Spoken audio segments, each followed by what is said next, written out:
אז שלום לכולם, ברוכים הבאים לקולוקוויום החמישי של צמות, צליל מוזיקה וטכנולוגיה בישראל. אנחנו שמחים לארח היום את אסף גלאי, מוזיקאי ואומן, בוגר החוג למוזיקה באוניברסיטת חיפה, שיעביר הרצאה בנושא האלמנט הרפטטיבי במוזיקה והשפעתו על התפיסה השמיעתית, צורת ההאזנה ומצב ההכרה. אני מיד אתן לאסף להרחיב, להעביר לנו את ההרצאה. לפני שאנחנו מתחילים, כמה מילים על המסגרת הזאת שאנחנו נמצאים בה. זו מסגרת שיובל ואני, השותף שלי לצמות, לעמותת צמות, יצרנו בשביל לתת מקום, כן, איזשהו נקודת מפגש, שהוא מרחב, להחליף רעיונות ולהעמיק בכל מה שקשור לאופן שבו מוזיקאים בישראל משתמשים בטכנולוגיה. עכשיו, הדבר הזה זה מצד אחד, כן, להתעמק בצדדים טכניים, של איך עושים דברים, זה פאצ'ים או קוד, או כל מיני דברים שקשורים לטכניקה של הטכנולוגיה עצמה. מצד שני, לדבר על הצדדים, ההיבטים היותר פילוסופיים של השימוש בטכנולוגיה, וזה, אני חושב שזה מה שיהיה לנו היום, זה הנושא שככה הכיוון שאסף ילך בו. זהו, אני סקרן לשמוע את ההרצאה, אסף, הבמה שלך, בבקשה. טוב, אז ערב טוב חברים, טוב שאתם כולם הגיעו. אז כן, אז קודם כל אני כן אגיד בהתאם לחומר שהוצג בסשנים הקודמים, שבאמת יש איזושהי התעסקות יותר בהיבט הטכני והמעשי של איך לייצר את המוזיקה עם אמצעים טכנולוגיים חדשים. מה שאני הולך להציג בהרצאה זה, נקרא לזה בידור פילוסופי עם היכולות המוזיקליות שנבעו מזה. ואני חושב שלטעמי ולטעם הרבה מאוד אנשים זה יכול לבטא את כמו שאמרת מקודם, איך אנחנו בעצם משתמשים בטכנולוגיה ומשתמשים בכלים החדשים וביכולות החדשות כדי לבטא את עצמנו, והביטוי הזה, המסד שלו, הבסיס שלו, הם רעיונות שנבעו במהלך ההיסטוריה עם ההתפתחות התרבותית, הטכנולוגית, האומנותית. אז זאת ההקדמה. רק ענייני לוגיסטיקה, כולם שומעים אותי, רואים אותי, הכל בסדר? פנטסטי. אז כותרת ההרצאה, כמו שאמרנו, היא האלמנט הרפטטיבי במוזיקה והשפעתו על התפיסה השמיעתית, צורת ההאזנה ומצב ההכרה. אני אציג מעט את עצמי, שמי אסף גלאי, אני בן 41, למדתי באוניברסיטת חיפה, תואר ראשון במסלול דו-חוגי, תואר ראשון במוזיקה ובפילוסופיה, ותואר שני במוזיקה במסלול קומפוזיציה עם תזה, עבודת גמר מחקרית.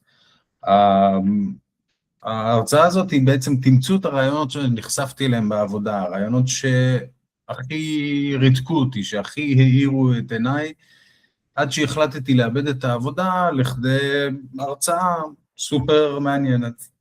והנה היא. אז, מה זה רפיטציה? מה זה קשור למוזיקה? איך הגעתי לזה?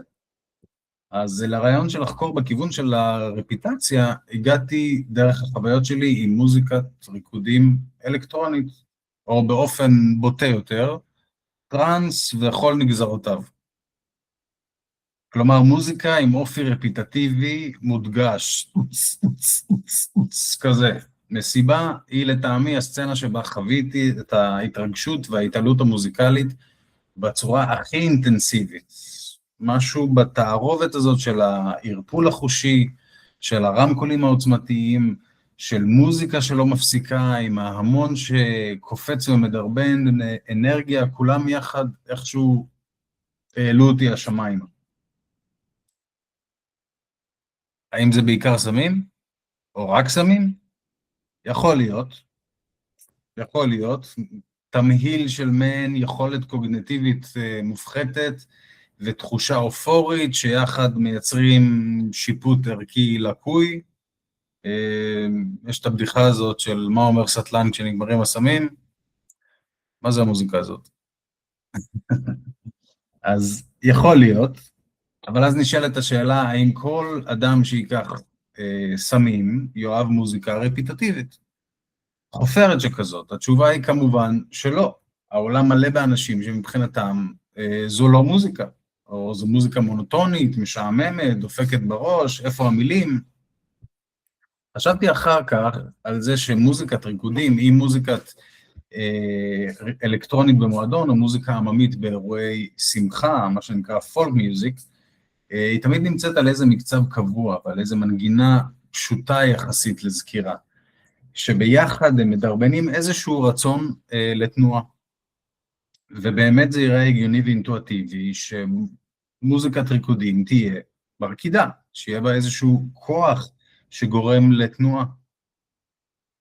עכשיו, מקצב אומר במובלע חזרה. זאת אומרת, תבנית ריתמית קצרה שמשוכפלת, ובחיבור שלה עם שאר התבניות יוצרת שרשרת, שרשור. זאת אומרת שאם יש לי טה-טה-טה, טה-טה-טה, וזה היחידה, אז החיבור שלה יהיה טה-טה-טה, טה-טה-טה, טה-טה-טה, טה-טה-טה, טה-טה-טה, ואז נוצר איזשהו משהו שאיננו החלקים המחוברים, אלא משהו שלם שהוא גדול יותר. זאת השרשרת. זאת מעין ישות יחידה. מנגינה אומרת גם כן חזרה. כלומר, הופעה של מספר קבוע של צלילים בסדר מסוים, וחזרה עליהם. אז יש לנו גם מקצב וגם מנגינה במוזיקת ריקודים, שמבטאים חזרה ברורה. אוקיי, אז כנראה שלמוזיקת ריקודים, שהיא כמו ריצה או דהירה או משהו שדורש תנועה, חייב להיות אלמנט חזרתי, אלמנט רפיטטיבי מובהק, מוזיקה ריקודית. אבל מה עם מוזיקה שלא נועדה לרקיד? הרי יש כמות לא מבוטלת של מוזיקה לא ריקודית, מופלאה, שיכולה לרגש אותנו עד השמיים והרחק מעבר להם, ואין שום צורך בריקוד. ויש מספיק אנשים שיטענו שזו המוזיקה למעשה, מוזיקה עם כלים ושירה ובית ופזמון ופסנתר, מוזיקה תקינה, מוזיקה לא רפיטטיבית. אז ללא ספק זה נכון, יש שלל של מוזיקות מדהימות ומרגשות שהן לא רקידות, אבל בחינה מקרוב תחשוף את זה שגם בה במוזיקה הרגילה יש רפיטציה, יש חזרה. יש חזרה על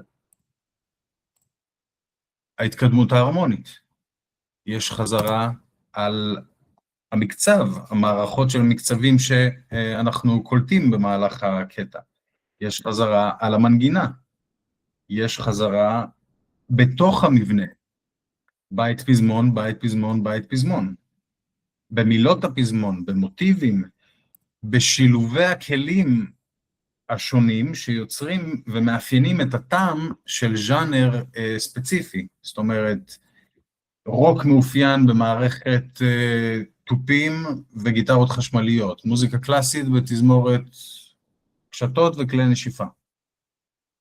אז אנחנו רואים שיש לנו חזרה בכל פרמטר מוזיקלי בעצם. החזרה היא אמנם לא בהכרח רציפה, זאת אומרת מקצב ומנגינה שמשוכפלים ומוצבים אחד אחרי השני, אבל היא עדיין קיימת ומובחנת בקלות בתחום של קטע מוזיקלי.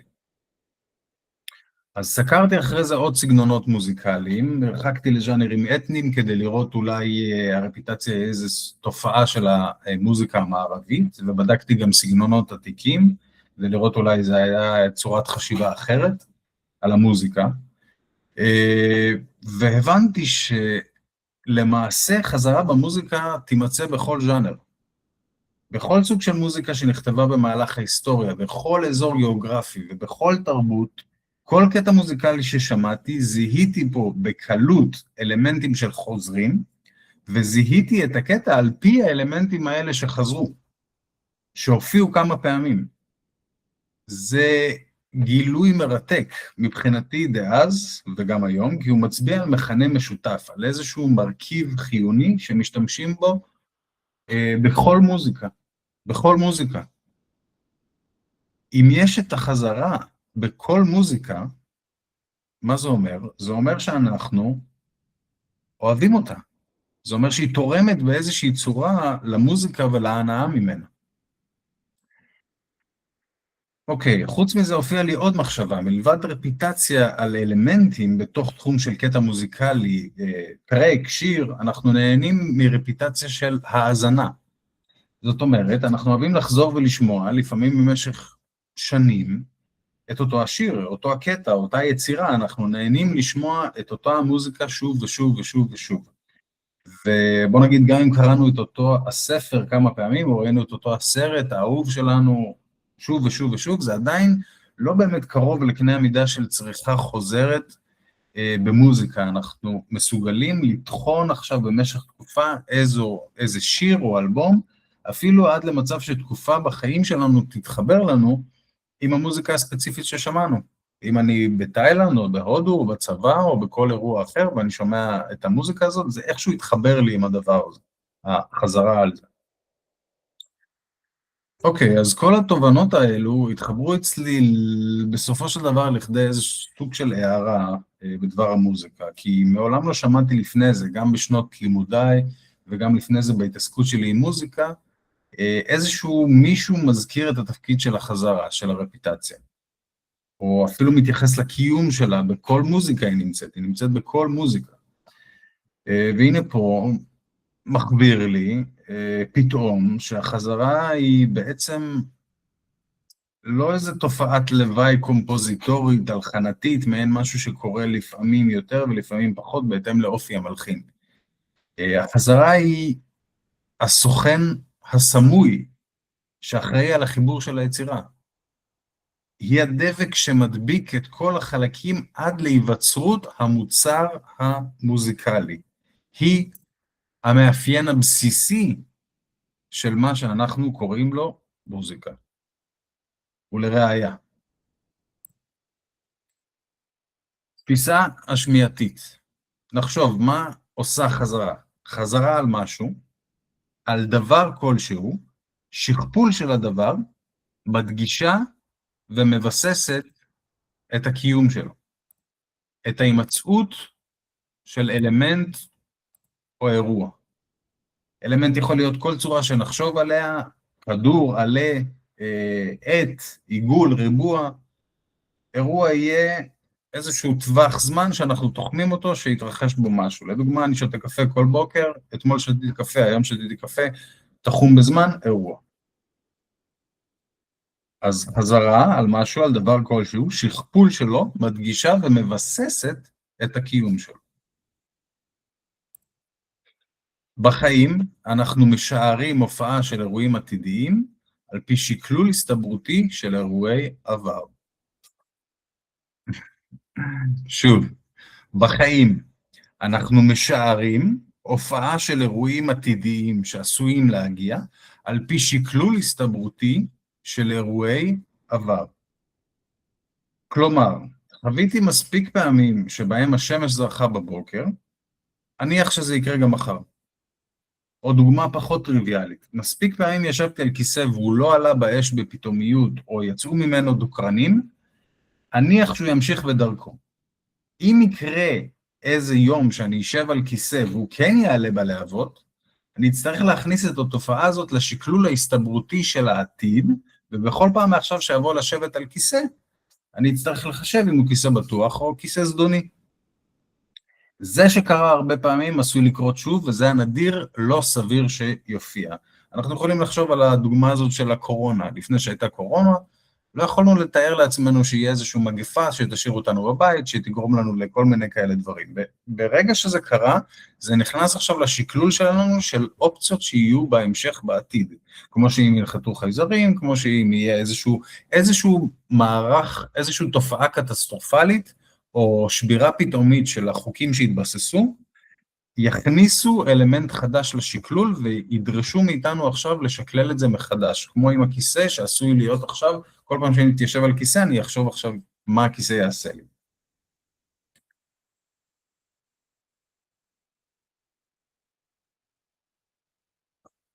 כלומר, זאת אומרת שבכל זמן נתון, ישנה מערכת של ציפיות שמתהווה. על פי אירועי העבר, נוכל לעמוד ולשער את התרחשויות העתיד, את הצפי של העתיד. זה המצב גם בהאזנה למוזיקה. כל תנועה צלילית, כל אירוע צלילי כלשהו שאנחנו שומעים, מעורר מערכת ציפיות, מעורר צפי משוער של העתיד, והוא עצמו מכיל שאריות וצפי של אירועים קודמים. במילים אחרות, בכל קטע מוזיקלי שהוא אנחנו משערים בכל רגע מה עשוי להיות, איזה צלילים עשויים להופיע. למשל, מקצב. אחרי שמקצב נפרס על פני מספר תיבות, טה-טה-טה-טה-טה-טה-טה, אנחנו נניח שלפחות בקבוצת התיבות הקרובות הוא יתמיד בסידור שלו. ככה גם עם מנגינה, עם התקדמות הרמונית, עם פזמון. נדע שפזמון הוא פזמון רק אחרי שיופיע בשנית למעשה, רק אחרי שיתחום, שהוא יחזור על עצמו והוא יתחום את המלל והטקסט הקודם, וידגיש לנו שהמלל והטקסט הקודם הוא בעצם הבית. רק בפעם השנייה שהפזמון מופיע אנחנו יודעים שהוא פזמון. בפעם השנייה שהוא יופיע אנחנו נצפה לפעם השלישית, אנחנו נצפה לפעם הרביעית, מערכת ציפיות מתהווה. אם נשמע את אותה מנגינה פעמיים, נחפש ונצפה לפעם שלישית. אם נשמע פעמיים שלוש את אותו מעבר אקורדים, נצפה שזאת תהיה ההתקדמות ההרמונית בתיבות הבאות.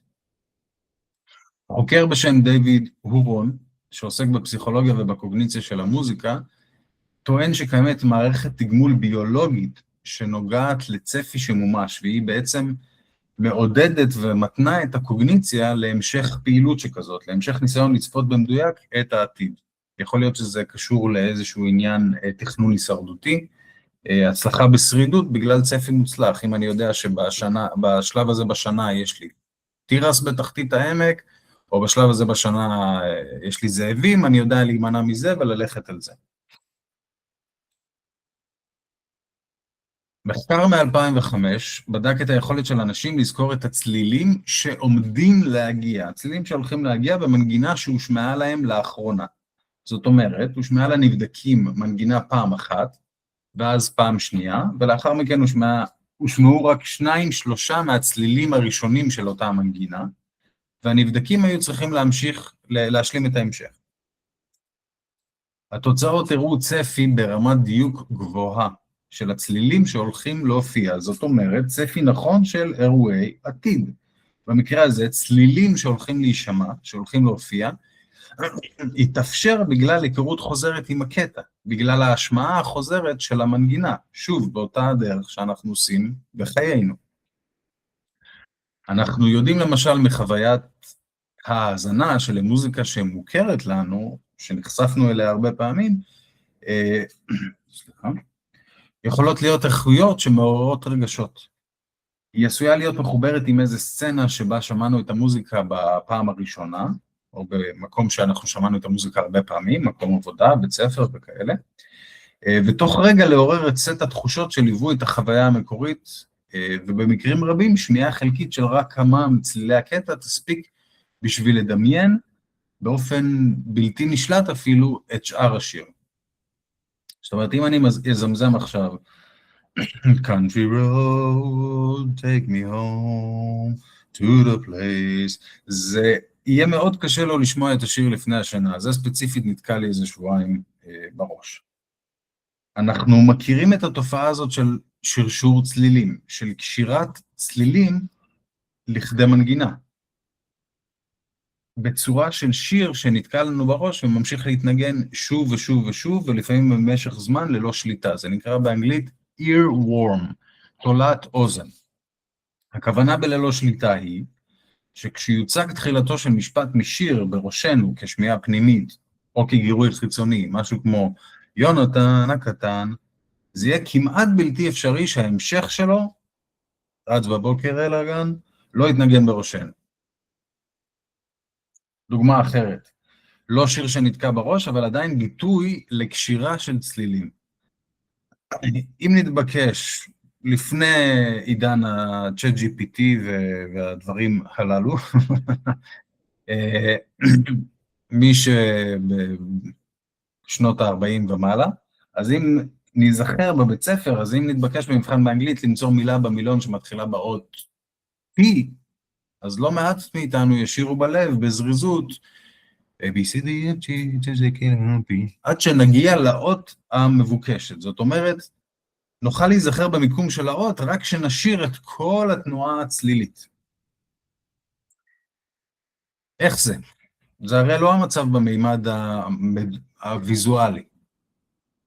אם נראה חצי תמונה שמוכרת לנו, החצי השני שלה אולי ידומיין לרגע, אבל לא יכפה דמיון בלתי נשלט וחוזר שלה.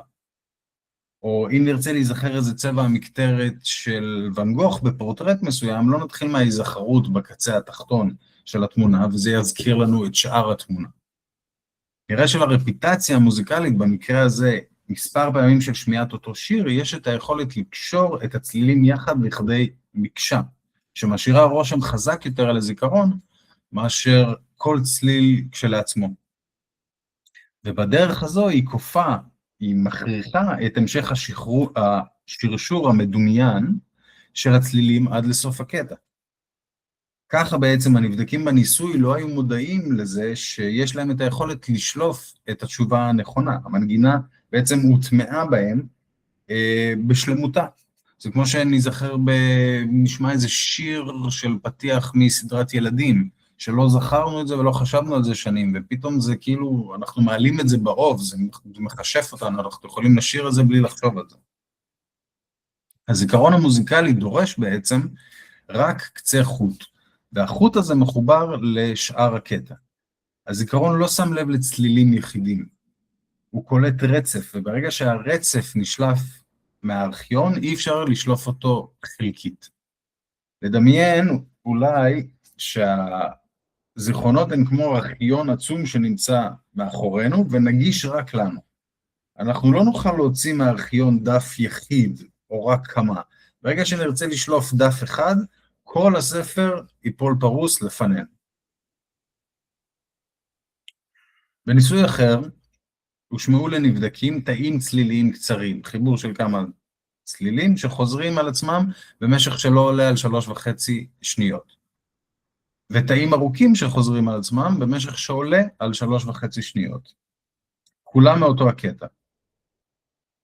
הנבדקים נתבקשו לזהות את התבניות הצליליות. התוצאות הראו זיהוי ראשוני מהיר והחלטי יותר של התאים הקצרים. פחות מ3.5 שניות. אבל ככל שמספר ההשמעות של אותו הקטע עלה, הזיהוי של תבניות חוזרות ארוכות הפך ליותר פשוט ולזה שנקלט, והזיהוי של התבניות הקצרות פחת. מה זה אומר? זה מצביע על זה שלחזרה על קטע מוזיקלי יש את היכולת לשנות את האוריינטציה של ההאזנה, את ההתכווננות שלה, את מה שההאזנה מחפשת, ובעצם להרחיב בכל חשיפה חוזרת את המבט, את היכולת לתפוס מקטע גדול יותר בכל פעם. אנחנו יכולים לחשוב על החיבור הראשוני של צלילים, התאים הקצרים, כבנייה של תבנית. ובכל ההאזנה, אותה תבנית כמו הופכת לצליל יחיד.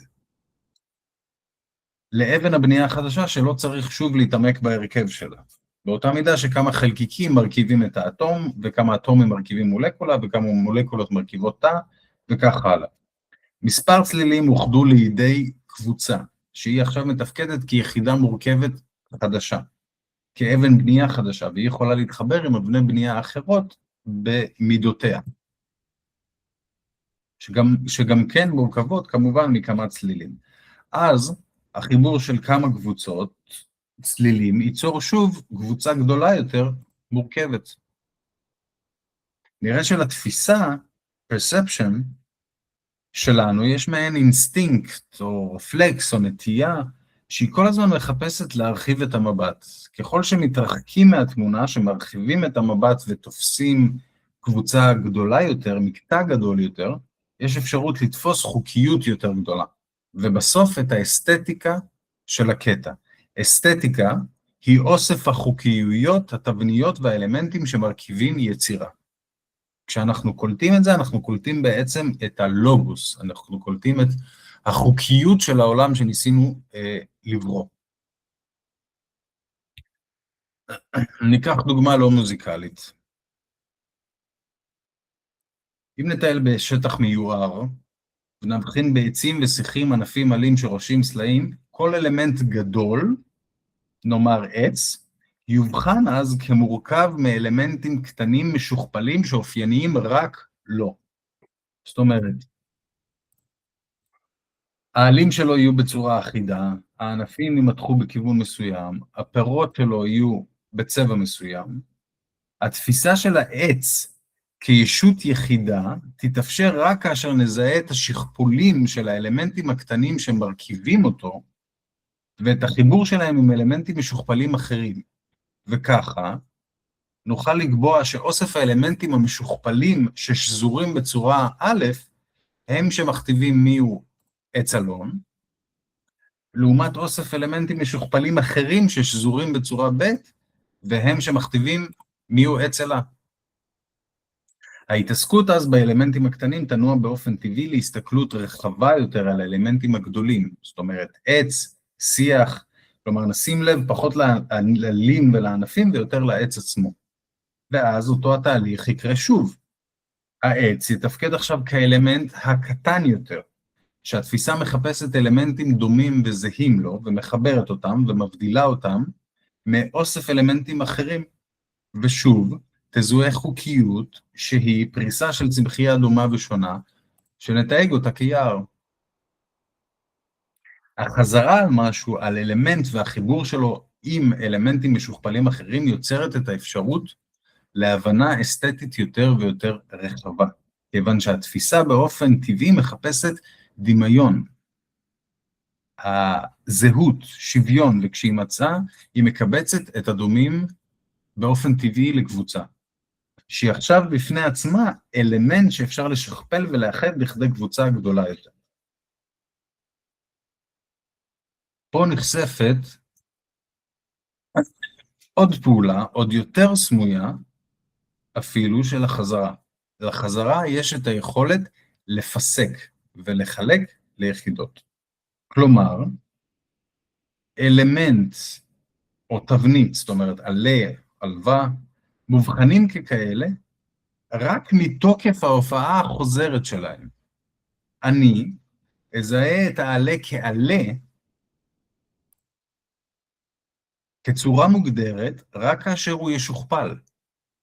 רק כאשר הוא יוצג שוב ושוב, אני אבין שהצורה הזו היא עלה, שהתחום של העלה הוא קו המתאר שלו, ולא שום דבר נוסף. אנחנו עושים איזשהו ממוצע עלי בראש, כי הצורות דומות, אבל הן לא זהות.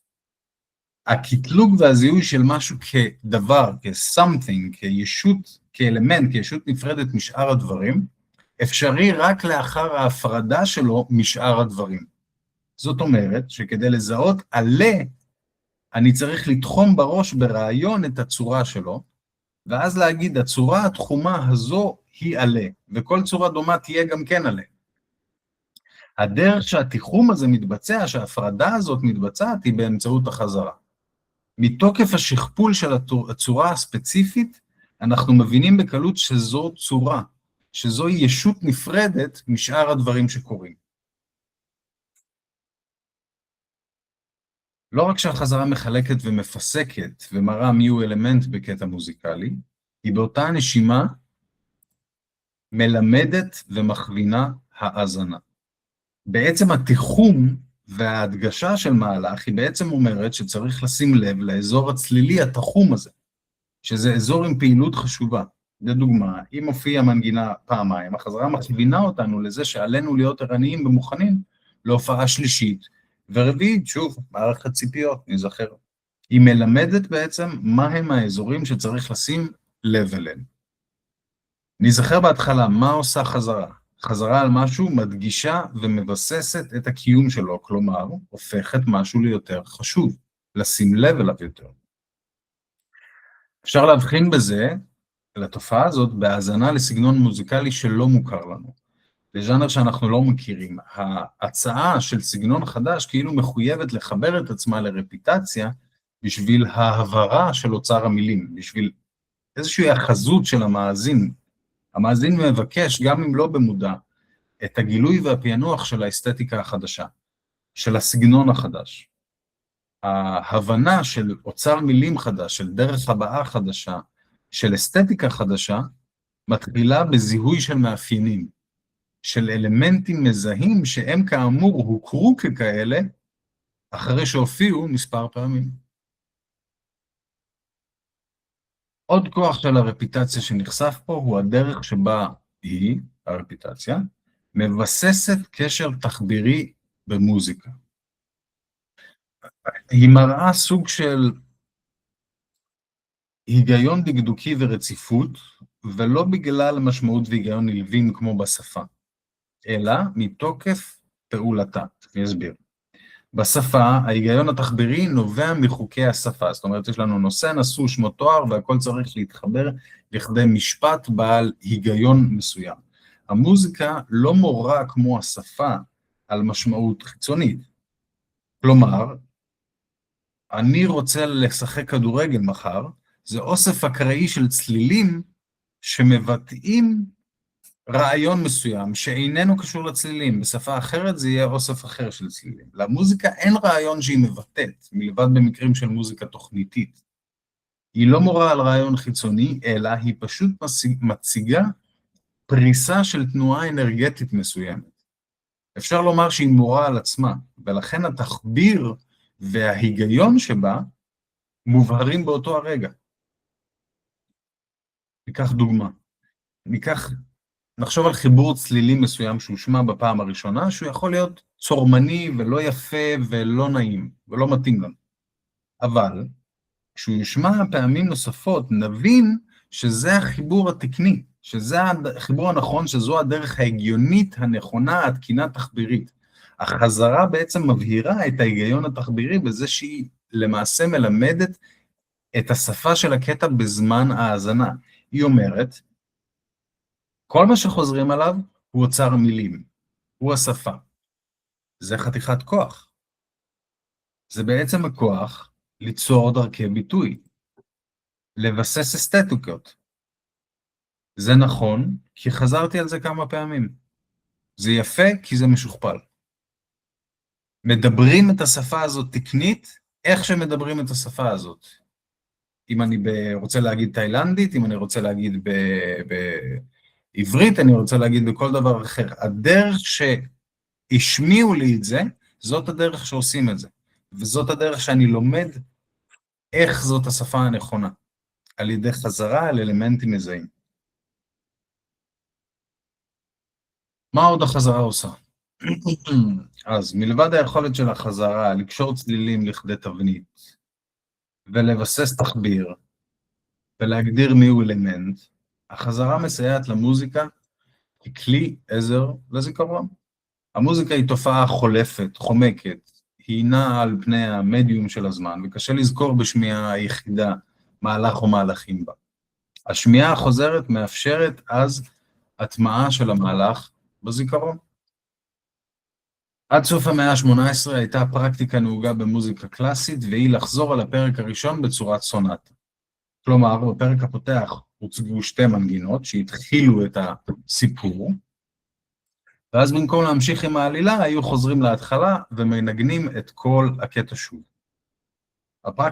הפרקטיקה הזאת דעכה לקראת סוף המאה, כיוון שזה נהיה אבסורדי מדי למאזינים שראו במוזיקה כסוג של שפה שמימית, שמספרת סיפור ועלילה, הם ראו בזה אבסורדי לחזור אחורה ולהגיד את אותו הדבר שוב. עם זאת, ללא ספק, זו הייתה הדרך לגרום למאזינים לזכור את הקטע ששמעו. מנגינה שמושמעת מספר פעמים, ואז עוד מנגינה שמושמעת מספר פעמים, ואז חזרה על שתיהן, ואז חזרה על שתיהן שוב בפרק הסוגר, זה לבטח היה הדרך ליצור earworm, איזשהו תולעת האוזן, לתקוע את המנגינה בראש של המאזינים, כדי שיוכלו לזמזם אותה, ולדבר עליה, ולדבר על המלחין, ולזכור שהוא מוצלח, לזכור שאי אפשר היה לשמר מוזיקה פעם, כלומר להקליט ולשמוע בבית. הצריכה של מוזיקה הייתה רק באולמות הקונצרטים, בכנסיות ובאירועי שמחה, עצב וקרב, מה שאנחנו קוראים לו פולק מיוזיק. כך שבאירוע שנמשך שעה או שעתיים היה צורך לתפוס את הקהל, איזה הוק מסוים, איזה מלודיה קליטה. מוצרט נגיד היה אלוף בזה, במלודיות קליטות. למה אנחנו צריכים לזכור משהו? בכלל. כי כמו שראינו בדוגמת היער, הזכירה של מהלכים, של מנגינות ומקצבים ומוטיבים, הם בחיבור ובקישור ביניהם יוצרים את האסתטיקה, את החוקיות של העולם שאנחנו מבקשים לקלוט. ונזכר שמערכת הציפיות נבנית ובעצם אפשרית רק כמסתמכת על הזיכרון, על אירועי העבר. וצפי מוצלח יכול להתרחש רק בהסתמכות על אירועים קודמים. מה קורה בלי החזרה?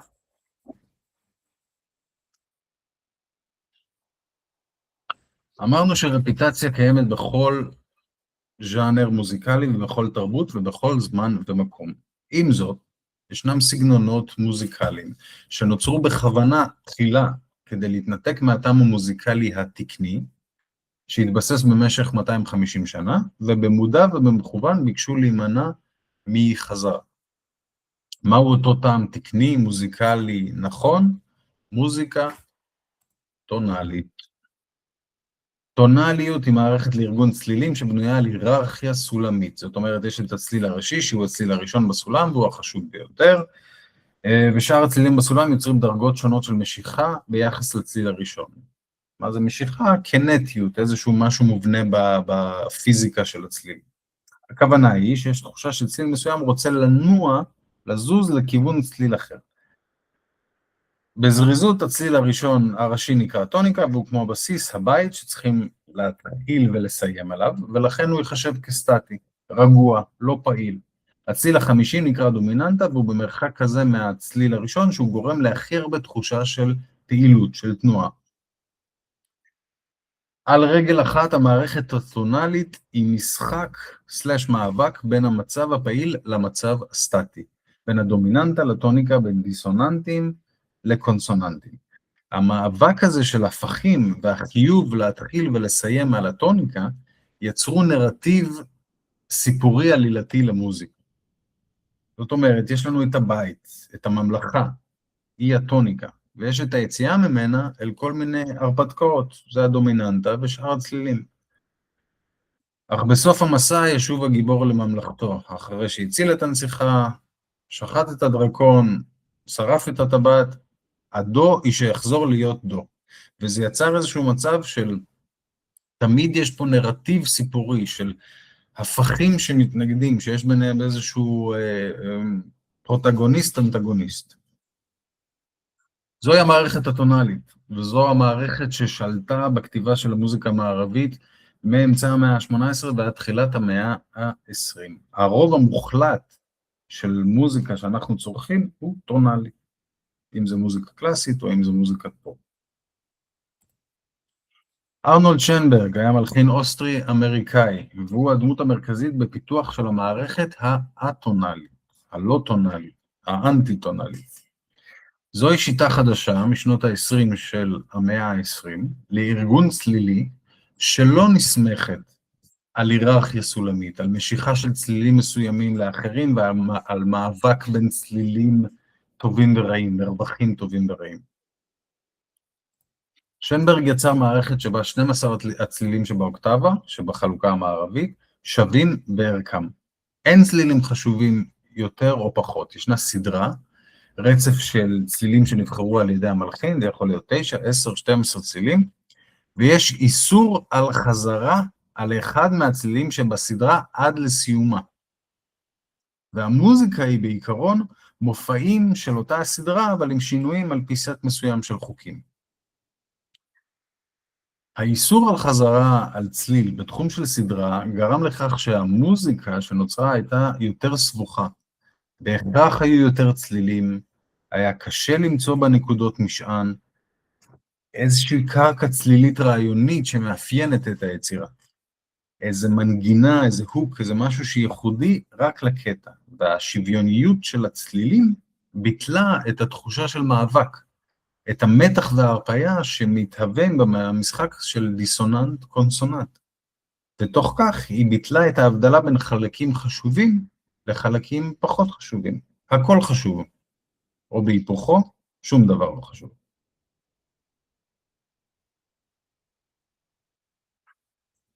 החוקים של המערכת הטונאלית הוחמרו בעשורים הבאים עד לשנות ה-50 של המאה הקודמת, והמוזיקה הטונאלית נהייתה יותר סבוכה, דיסוננטית, מקטעית, וללא יכולת של צפי או של חיבור ברור לחלקים האחרים בקטע. היא קיבלה את השם סריאלית על שם הסריה, הסדרה הצלילית. ההגבלה על חזרה הוחלה גם על פרמטרים מוזיקליים אחרים. יש לנו דברים כמו עוצמה או ארטיקולציה. עד שזה היה כמעט בלתי אפשרי להבין קטע מוזיקלי בשלמותו כקטע מוזיקלי, כיצירה שמובחנת ומובדלת באופי שלה ובטעם שלה מיצירה אחרת.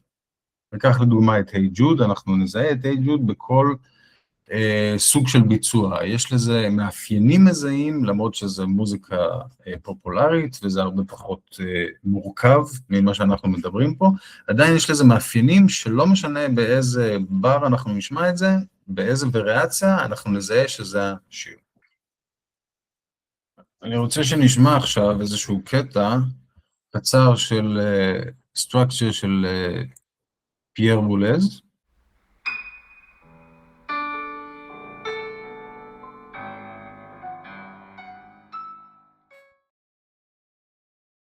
אז מה שאני מראה פה זה structures של פייר בולז. בולז היה אחד מהמלחינים היותר סריאליים, היותר ככה, נקרא לזה מתמטיים יותר אנליטיים, ופשוט רואים בסגנון הזה שהמוזיקה היא הרבה יותר מקטעית. זה לא אומר שאין לזה חוקיות, אבל אנחנו רואים שמבחינה של שמיעה, זה הופך להיות הרבה יותר מאתגר.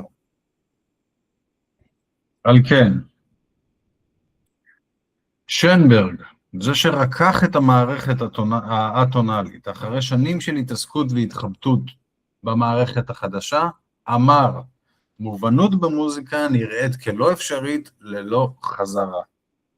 זוהי הצהרה נועזת מפי האדם שהציג למעשה רעידת אדמה לעולם המוזיקה. מובנות במוזיקה נראית כלא אפשרית ללא חזרה. הארגון הצלילי, לא משנה כמה סבוך עשוי להיות, חייב להציג מידה מסוימת של חזרה, של רפיטציה, כדי שיהיה אפשר לתפוס קטע שמע מסוים כמוזיקלי. לוציאנו בריו היה מלחין איטלקי ששילב טכניקות של סריאליזם במוזיקה שלו, והוא גם אמר על המוזיקה הסריאלית. הריבוי של חוקיות רשמית מנוכרת ליצירת סדר, יצרה אי סדר. ועוד אמר כמעין פרפרזה לאמירה של שנברג, שנושא איזושהי יחידה צלילית מוטיבית, מנגינה, תרצו לקרוא לזה, שאפשר לזכור, הכרחית שיהיה על פני השטח של המבנה העמוק יותר. למה הציטוטים האלה מובאים פה? כי ההצהרות האלה מעידות על בעצם חוסר שביעות רצון מהמערכת החדשה. מערכת שהחמירה כל כך בדרישות שלה לחדשנות, לחופש, לשחרור מדוגמות, עד שבתהליך היא פוררה את המוצר המוזיקלי. את היצירה, את הקטע, את השיר, את הטרק, את העולם הצלילי שמבקשים ליצור בתחום של זמן קצוב. השוויון הצלילי שלל את הייחוד, הייחוד הוא המעמד בעצם של הצליל, כלומר, הבחנה בין צליל חשוב לצליל תפל לא קיימת. הבחנה בין מוטיב שמוצג בהתחלה ולבין הפיתוח שלו בהמשך לא קיימת. ההאזנה ליצירה סריאלית בהרבה מקרים אפשרית גם מאמצע היצירה או מסופה, כי אין תחושה של התפתחות ברורה ושל קשרי נביאה, ולכן אין תחושה של התחלה, אמצע וסיום, של רצף. ההימנעות מחזרה ביטלה את האפיונים של היצירה. את האלמנטים שאופייניים רק לה. אני זוכר שהאפיונים הם אוסף של אלמנטים ייחודיים ששוכפלו. והתוצר המוזיקלי היה אז בעצם נוף צלילי מופשט, אבסטרקטי ונטול קרקע יציבה. אנחנו מרגישים יותר כאילו אנחנו שומעים צלילים מאשר מוזיקה. בניסוי מ-2011 הושמעו למאזינים שאינם מוזיקאים, קטעים של מוזיקה אטונלית, מוזיקה של קטעים של לוציאנו בריו ואליוט קרטר. כאשר לחלק מהקטעים הוכנסו הכפלות, חזרות של חלקים מהיצירה. פשוט לקחו קטעים מהיצירות, שכפלו אותם, ופיזרו אותם לאורך היצירה. המשתתפים התבקשו לדרג אז כמה הם נהנו מהיצירות, איזו מהן היו יותר מעניינות, ואיזו מהן נשמעות שהולחנו על ידי בני אנוש, ואיזה כנראה הולחנו על ידי מחשב. רוב המאזינים טענו שהיצירות עם החזרה, אלה שעברו מניפולציות, יותר מעניינות, יותר מענות, וכנראה נוצרו בידי מלחינים ולא מחשב. אותו המבדק נערך בכנס של תיאורטיקנים של מוזיקה במיניאפוליס ב-2011, זאת אומרת, מה זה תיאורטיקנים? supposedly מומחים של מוזיקה, וגם בו המשתתפים טענו שהגרסאות עם החזרות, שהוכנסו אגב באופן בוטה, לא עם תכנון הלחנתי כלשהו, יותר מושכות ושוות את האוזן מהמקוריות שהולחנו בידי מלחינים. אלו ממצאים שערורייתיים, אפשר לומר. למה? כי הם מצביעים על כך שחזרה פשוטה, ללא קשר לעקרונות ומטרות מוזיקליים,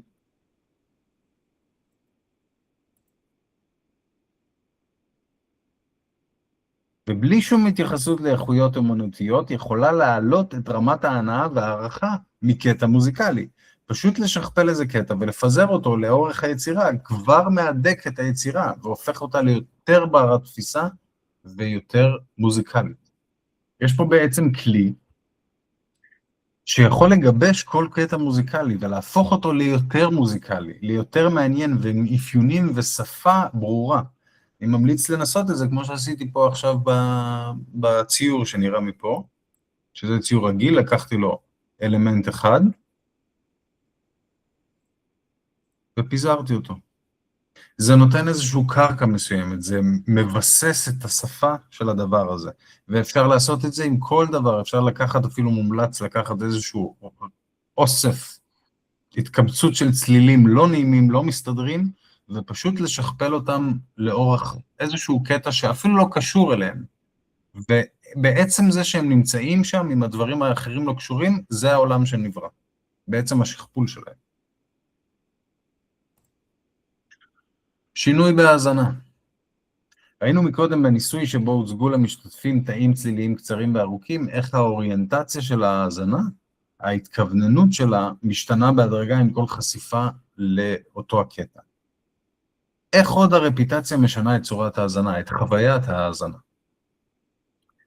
חוקר בשם אדוארד קון הציע חלוקה מטאפורית של ההאזנה לשלושה מצבים. חלוקה מטאפורית. ההאזנה הראשונה, הפעם הראשונה שנחשפנו לקטע, פשוט הקשבה, איזושהי דריכות שבהאזנה, וחוויה של הדבר החדש בעצם. ההאזנה השנייה, איסוף מידע, חיבור וקישור של כל הנקודות החשובות, בניסיון להבין את המבנה, אבל עדיין אין התייחסות לקטע כפיסה אומנותית, כיצירה נפרדת. ההאזנה השלישית, שילוב של שתי ההאזנות הראשונות, זאת אומרת, איסוף המידע נתן כבר מידה מסוימת של היכרות עם הקטע, כך שאין שוב צורך בדריכות שהייתה בהאזנה הראשונה, והנינוחות הזאת, הרגיעה של הנטייה החוקרת שלנו, מאפשרת את ההיסחפות וההתייחסות אל הקטע כיצירה. בניסוי מ-2008 הושמעה יצירה סימפונית, סוויטה מספר 1 של ז'ורג' ביזה, שלא הייתה ידועה למשתתפים במהלך של 5 מפגשים. הניסוי בא לבדוק את מידת ההנאה וההבנה של היצירה בכל מפגש. על פי דיווחי המשתתפים, במפגש של היום השני, נרשם השיא של ההתעסקות הניתוחית ביצירה. זאת אומרת, בחינה של החלקים השונים והמבנה של היצירה, אבל רמת ההנאה הייתה פחותה. במפגש של היום החמישי, לעומת זאת, דווחה הרמה הגבוהה ביותר של הנאה. אפשר להניח שכמו בחלוקה המטאפורית שהוצאה, במפגש השני, שהוא כהאזנה השנייה, המשתתפים היו עסוקים בפענוח והניתוח של חלקי היצירה, ומצב שכזה לא אפשר יותר מדי מעורבות רגשית, ומזה ההנאה. ובמפגש החמישי, שהוא כהאזנה השלישית, ההבנה של היצירה התבססה יותר, ותשומת הלב יכלה לחדול מהפענוח, ולחוות את הקטע כיצירה, כמקשה וכחוקיות שנחשפת, ולשים לב לאיכויות שלה. מחקר אחר, מ-1966, בדק באופן ישיר את רמת ההנאה ביחס למספר האזנות לקטע מוזיקלי. פשוט שאלו את הנבדקים כמה נהנתם. התוצאות הראו גרף בצורת פעמון, זאת אומרת, באמת בהתחלה האזנות החוזרות העלו את רמת ההנאה, אבל האפקט היה תקרה, היה לו C, ומשם האזנות הנוספות הביאו להפחתה בהנאה ובמידת העניין, אפילו הפחתה של הנאה מהשמיעה הראשונה אפילו. הממצאים מהניסויים הללו תומכים ברעיון של הרפיטציה במקרים שהוצגו השמעה חוזרת של קטע מוזיקלי, חזרה על אותו השיר, יש את היכולת לשנות לא רק את צורת ההאזנה, אלא גם את חוויית ההאזנה. היא, הרפיטציה, מניעה ומשנה את הדרך שבה אנחנו מקבלים קטע מוזיקלי. היא יכולה לשנות את ההתייחסות שלנו אליו. שיר שאהבנו לפני פתאום הופך למאוס, ושיר שלא סבלנו פתאום בפעם העשירית נשמע מעניין. בהתחלה החזרה מעלה את רמת העניין, מתוקף ההדגשה של אותו הקטע, ומאפשרת למאזין לחקור אותו לעומק. החקירה והפענוח הם הקרקע. המסד של האפיונים שזוהו, נזכרו, והפעילו מערכת ציפיות. אז ההאזנה יכולה להגיע לשיא הנעתי, בגלל שנוצר איזון בין הנטייה להמשיך ולחקור את היצירה, ובין ההבנה הכללית של היצירה, וההתמסרות אליה. אבל לאחר חשיפות נוספות, ההיכרות עם היצירה היא מקיפה מספיק, שאין צורך לפענח אותה, לחקור אותה, והחלקים שבה שהיו מרגשים בהתחלה, הופכים לנדושים. חשוב להסתייג ולומר שההנאה היא תופעה סובייקטיבית לחלוטין, ותלויה במגוון פרמטרים שלא נכללו בניסויים, למשל הפרמטר של אישיות. יכול להיות אישיויות שמשנות לחלוטין את התפיסה של הנאה. מה עם מוזיקה רפיטטיבית? ראינו איך הרפיטציה המוזיקלית פועלת בכל מיני אופנים, ואיך היא מתנה ומחלקלת את ההבנה שלנו של קטע מוזיקלי. הרפיטציה שהוצגה התייחסה למוזיקה התקינה, דיברנו על זה מקודם, המוזיקה הרגילה על פי רוב אקוסטית, שיש בה אלמנטים שחוזרים. ועוד התייחסנו לרפיטציה של ההאזנה, של שמיעה חוזרת של אותו הקטע המוזיקלי. מהי מוזיקה שיש בה אלמנט רפיטטיבי, עיקש ורציף? זה שגורם לתייג אותה כמשעממת, מונוטונית, חופרת, כל הללו.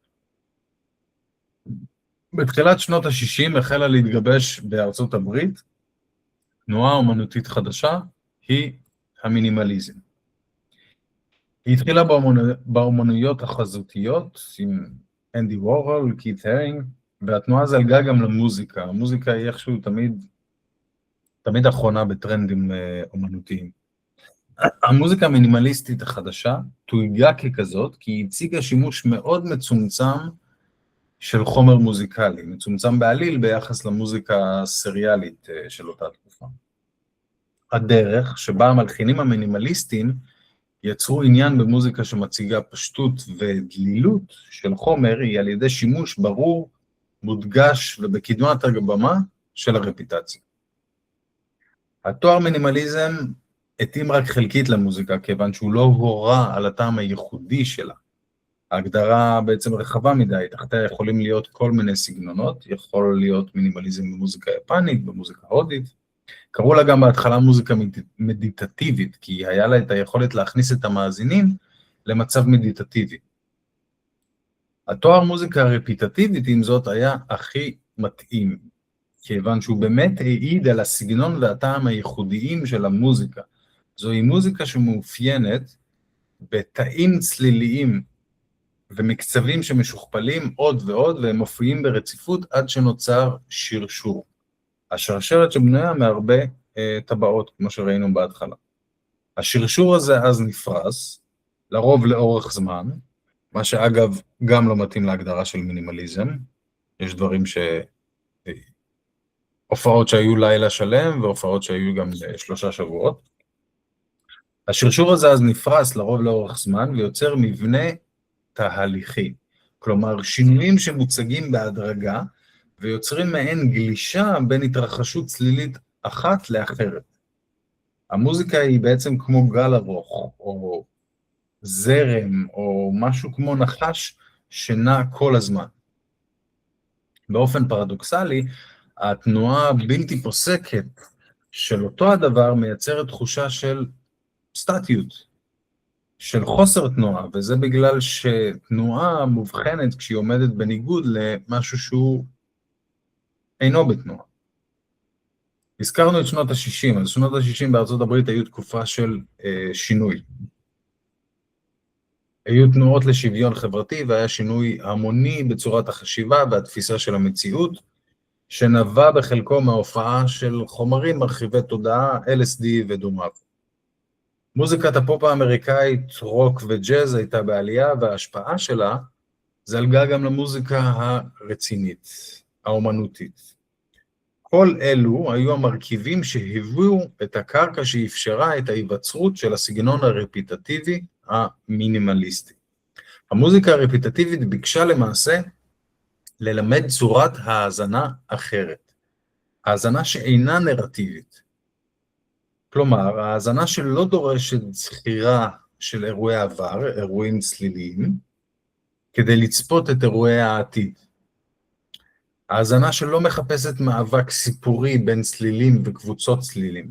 האזנה שלא נשענת על מציאת מוטיבים ונושאים והפיתוח שלהם. האזנה שמתמקדת ברגע, בהווה. האזנה נרטיבית היא האזנה הרגילה שלנו בעצם. איך שהתרגלנו להאזין, אנחנו רגילים להאזין בצורה נרטיבית. וההאזנה הזאת דורשת מאיתנו תנועה בלתי פוסקת אחורה וקדימה בזמן בראשנו, כדי למצוא את הדומים והשונים בקטע, ולברור אותם ולחבר אותם ולהבין את החוקיות, את העולם שאנחנו רוצים להבין אותו, שנוצר, כמו כשאנחנו קוראים סיפור. המוזיקה הרפיטטיבית מפנה אל ההאזנה להווה, כיוון ששום דבר לא קורה במובן הרגיל, כשהכל אותו דבר, מערכת הציפיות מתפרקת. מה שהיה זה מה שהולך להיות, ולכן אין צורך לזוז בחישובים בראש, אחורה וקדימה בזמן. אם נזכר בדוגמת היער, אז היער הוא האזנה נרטיבית, איזושהי פריסה של אלמנטים דומים ושונים שאנחנו צריכים לזכור, כדי להבין את החוקיות והעלילה. הקבלה מתאימה יותר למוזיקה הרפיטטיבית המינימליסטית תהיה שדה תבואה. איזה אלמנט אחד שהופרס בשכפול שלו ואין אלמנטים אחרים ששונים ממנו, והשכפול הבלעדי שלו יצר מקשה אחת גדולה שאין צורך לחפש בה אזורים מיוחדים, כי אין בה אזורים מיוחדים. עכשיו, האזנה למשהו שלא משתנה, ואין בו אזורים מיוחדים, והוא לא מעורר עניין, תהיה על פי כל ההגדרות, משעממת. פשוט משעממת, ההבנה פוגעת, הכל אותו דבר, מה הטעם בזה? עם זאת, אם נצליח לעבור את השלב הראשוני של ההאזנה המשמימה, אז התנועה המנטלית התזזיתית, שרק מחפשת בכל רגע עניין, יכולה, עשויה להירגע, ולהתמקד בצלילים ובסאונד שמופיעים בכל רגע, בהרכב של הצליל, בגוון של כלי הנגינה, ביחס שבין גבעי הצליל והמקצב, בזליגה האיטית של שינויים. ההתעסקות הזאת בהווה תייצר אז תופעת לוואי מעניינת. ההתמוססות של תופעת הזמן. הזמן הוא שובל של אירועים קודמים, להם נקרא עבר, שמשוקללים ומושלכים קדימה, כדי לשער אירועים שיבואו, זה מה שנקרא לו עתיד. אירועי העבר, בהנחה שאין איזה דיסק און קי קוסמי, נמצאים אך ורק אצלנו בראש. אירועי העבר, בהנחה שאין דיסק און קי קוסמי, נמצאים אך ורק אצלנו בראש. והשקלול שלהם, והשקלול וההשלכה שלהם קדימה על ידינו, בראשנו, הם שיוצרים את הרעיון האופציונלי של העתיד. אופציונלי כי ברגע שיתממש יהיה להווה, ברור לכולם. במילים אחרות, הזמן הוא תופעה מנטלית. תחושת הזרימה של הזמן מעבר לעתיד היא תופעה מנטלית שאפשרית רק באמצעות הזיכרון. רק זיכרונות מאפשרים את התחושה של זמן שהיה. וההשערה של מה יהיה בעתיד היא השערה, ניחוש שמסתמך על הזיכרונות. העתיד הוא למעשה רק רעיון של מה שעשוי לקרות. אני מניח שאתם מכירים את החתול של שטרודינגר. זה היה אחד הרעיונות המרכזיים שהובילו את המלחינים האמריקאים הצעירים, הרצון באמצעות מוזיקה, לשנות את הדרך שבה אנחנו מאזינים, ולשנות על ידי זה את מצב ההכרה של המאזין, להכניס אותו לחוויה של הרגע, לעוות את הזמן החולף, ולהכניס את המאזין אל תוך בועת אינסוף. עכשיו אני רוצה אני אשמיע יותר מאוחר, קטע של Dance No. 5 של פיליפ גלאס, איזשהו קטע שמכניס לבועת אינסוף, אני יכול לשלוח אותו אחרי זה בעריכה, סבבה? אתם מכירים את פיליפ גלאס וכל זה? תודה. אוקיי, אז אפשר לשמוע, נדמיין לרגע ששמענו את Dance No. 5, אפשר לשמוע את השימוש בקונסוננטים, בצלילים הנעימים, ואת השימוש ברפיטציה ברורה ומופגנת, ואלו שני אלמנטים הפוכים לחלוטין מהמוזיקה הסריאלית, הדיסוננטית, נטולת החזרות. היה רצון לאמריקאים להתנתק כמה שאפשר מהמסורת המוזיקלית של אירופה, וליצור משהו חדש לחלוטין. ובאמת זה מה שהם עשו, המוזיקה הרפיטטיבית, הגולשת, המשורשרת הזאת, מוזיקה שפועמת ולא נפסקת, לא נפסקת, לא נפסקת, לא נפסקת, היא תהיה לימים האב הקדמון של מוזיקת ריקודים וסצנת המועדונים משנות ה-60, ה-80 והלאה.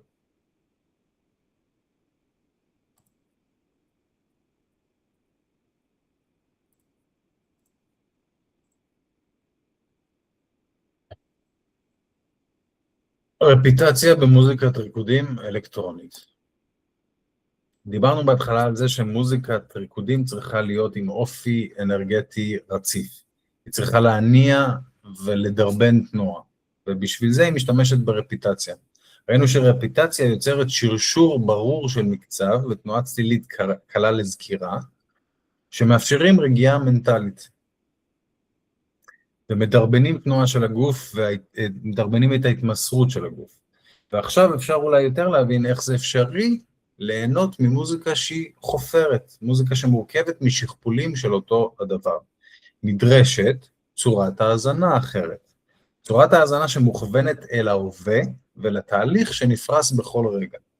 צורת האזנה שכזאת שמוכוונת אל הרגע, יכולה, עשויה, לשנות את המצב ההכרתי של המאזין.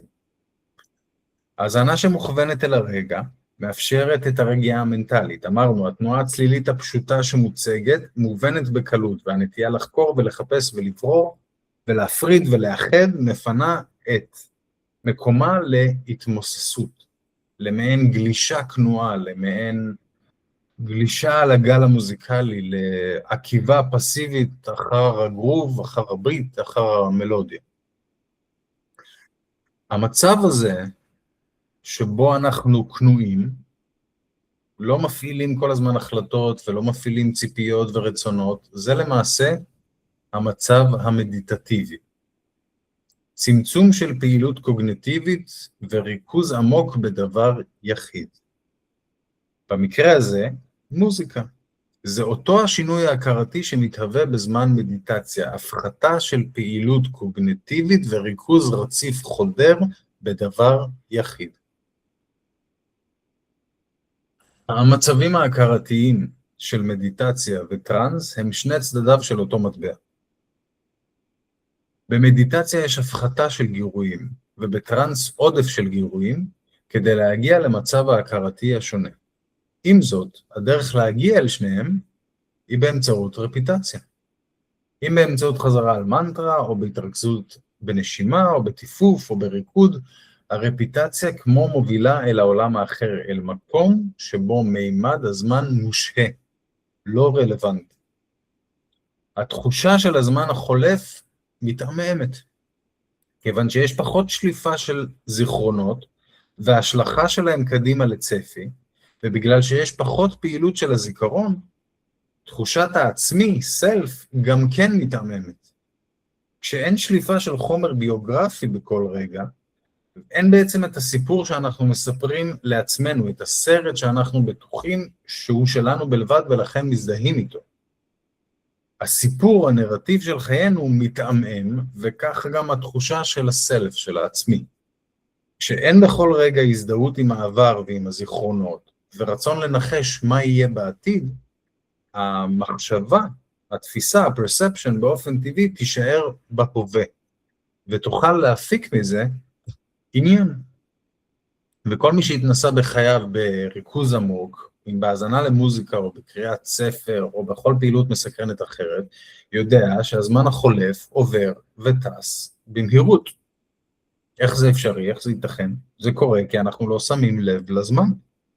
הוא נעלם, אנחנו נהנים, כי הריכוז ברגע ובהוויה מאפשר חדירה עמוקה וחקירה של המאפיינים הזהירים של הדבר שמתרכזים בו, וחשיפה של רבדים ואושר ומורכבות שפשוט משעשעים אותנו, מבדרים לנו, מהנים לנו. ותוך כדי התהליך אנחנו מאבדים את עצמנו, אנחנו לא מודעים לעצמנו, שוב, בגלל שאין זיכרונות, אין שליפה של זיכרונות והשלכה אופציונלית שלהם קדימה, אין מלל פנימי בלתי פוסק שמספר לנו בכל רגע מי אנחנו ומתאר את העולם החיצוני והפנימי ואת התחושות ואת הרגשות באופן קטגורי. יש פשוט קליטה, תפיסה, וההיעלמות הזאת של תחושת העצמי, הסלף, יכולה להיות תופעה מאוד נעימה, במצבים מסוימים. זה בעצם מנוחה, חופשה מעצמנו, זה חופשה מהסרט שלנו. במצב הכרתי שכזה, המוזיקה המונוטונית, החופרת, תחשוף את הטריק שלה. היא משגרת לעולם שבו הזמן והסלף לא קיימים. וכל מה שיש זה התרחשות מענגת.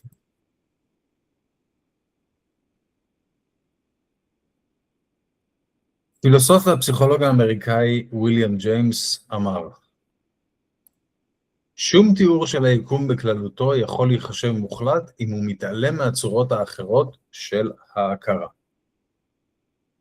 שום תיאור של היקום בכללותו יכול להיחשב מוחלט אם הוא מתעלם מהצורות האחרות של ההכרה. זאת אומרת, התיאוריה הפילוסופית לוקחת את המידע מכל התחומים, מה שידוע על פיזיקה, על ביולוגיה, על כימיה, היסטוריה, דת, פוליטיקה, ומשלבת אותם ומנסה להבין what the heck is going on, מה קורה פה? מה הכי הגיוני שקורה פה? מה הכי מתקבל על הדעת? המידע שהתקבל מכל התחומים הוא דרך תצפיות על העולם בזמן של הכרה רגילה. לכן, תיאוריה לגבי אופי הקיום תהיה תמיד רק חלקית אם היא לא תכלול את התצפיות על העולם בזמן מצבי הכרה אחרים. וכן נגזרת של ההצהרה הזאת, אפשר לומר שתיאור מלא של המוזיקה והבנה של מגוון הסגנונות המוזיקליים ושל צורות ההאזנה, לא יהיה שלם בלי הידיעה של מצבי ההכרה השונים, שקובעים את המשמעות והעוצמה של החוויה המוזיקלית. תודה רבה חברים. תודה רבה, תודה לך אסף. מניח שאנחנו עכשיו נפתח לשאלות, מחשבות, תגובות. אז כן, שאלות, מחשבות, תגובות, תהיות, התנגדויות, כל דבר. אבהיר ואסביר. אני אתחיל בשאלת חימום, האיורים, ציורים שלך? שלי בזמן הלימודיי, כן. אני מצייר זה הצד השני שלי, אני מצייר. זאת אומרת, ציירת אותם בלי לדעת בלי לדעת. קשקושים במחברת בזמן שיעורי מוזיקה, פשוט חשבתי שזה מתאים לכל העניין. בהחלט, כן. כמה ממש דברים שנראה כאילו צפית מראש את ה... גם מבחינה, תראה, גם מבחינה של ציורים, אז אני מצייר רפיטטיבי. אני עוסק בכל מיני, אני מצייר דברים כאלה, לפחות תקופה מסוימת. כן. אסף, זה היה פשוט מרתק. תודה, תאיה, נעים לראות אותך. והציורים שלך מדהימים. תודה. יש לי הרבה מה לדבר איתך אחרי זה, כי אני בדיוק כותבת על זה, על שייקספיר וחזרתיות וזמן, אז אני חושבת שפה יש איזה... מעולה, מעולה, נשוחח, בכיף. מדהים, אז המון תודות, זה היה פשוט מרתק. מעולה, תודה רבה, טליה, תודה.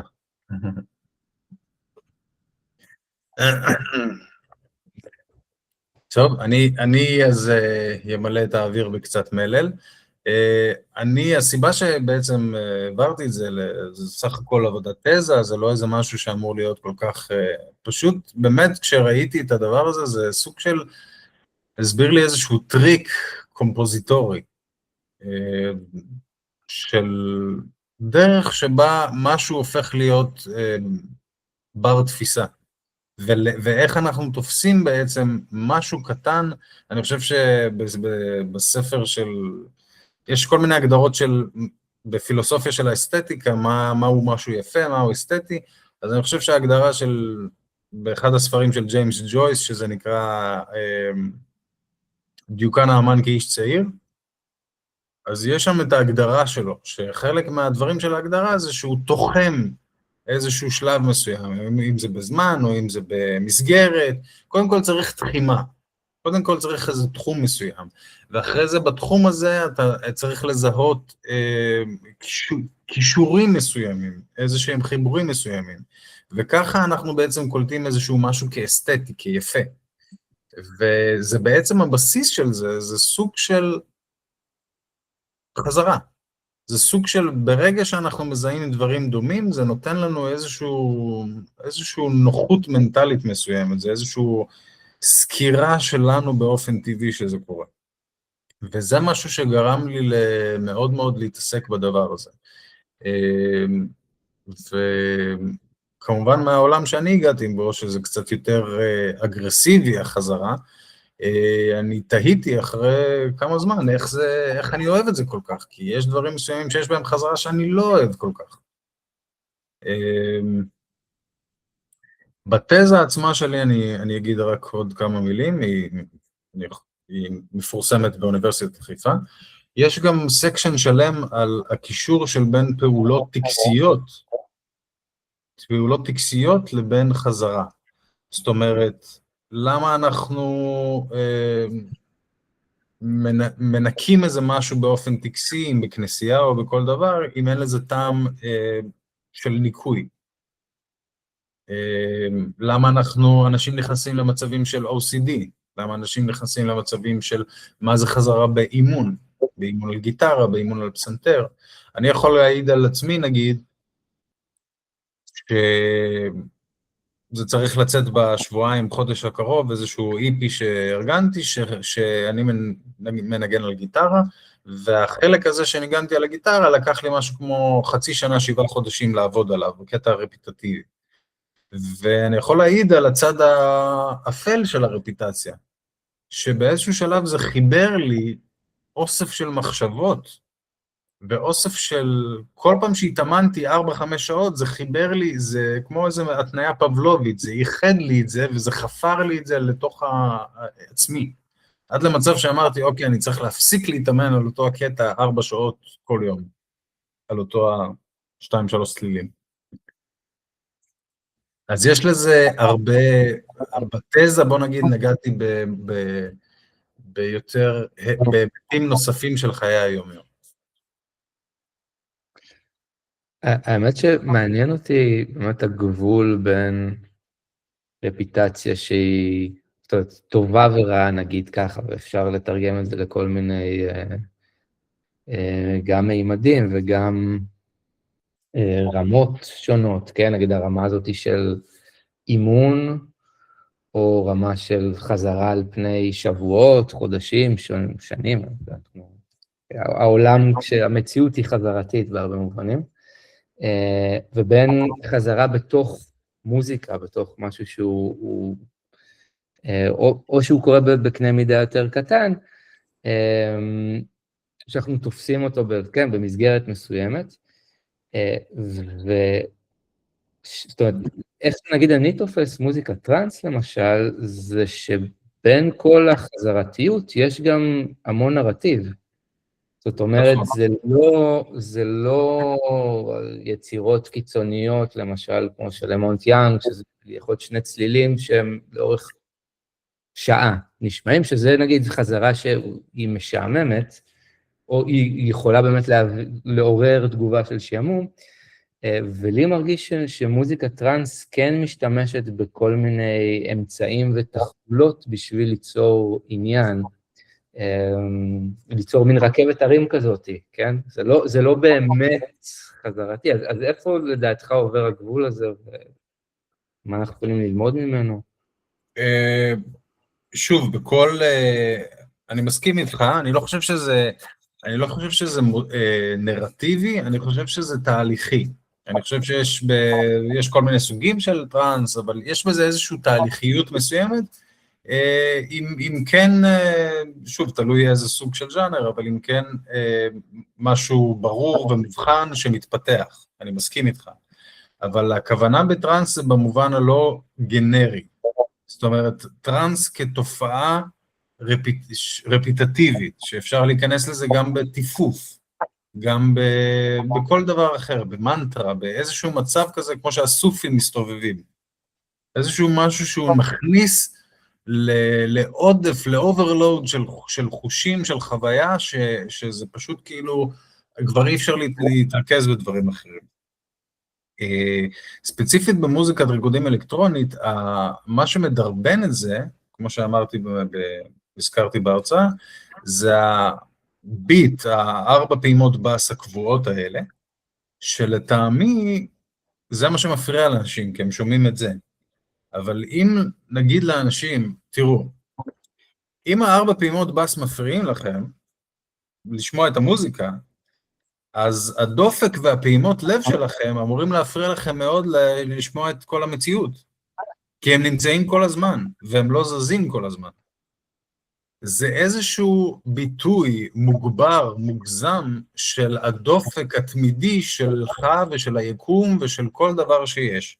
המצב הזה שמהרגע שהתחלנו, עד הרגע שסיימנו, יש לנו עלייה וירידה, אם זה בנשימה, אם זה בדופק, זה 2 פולסציות שנמצאות תמיד, והן מלוות אותנו לכל החיים, וכשאנחנו נמצאים באיזשהו משהו שמהדהד את זה, כלומר, 120 עד 150 BPM של בס רצוף,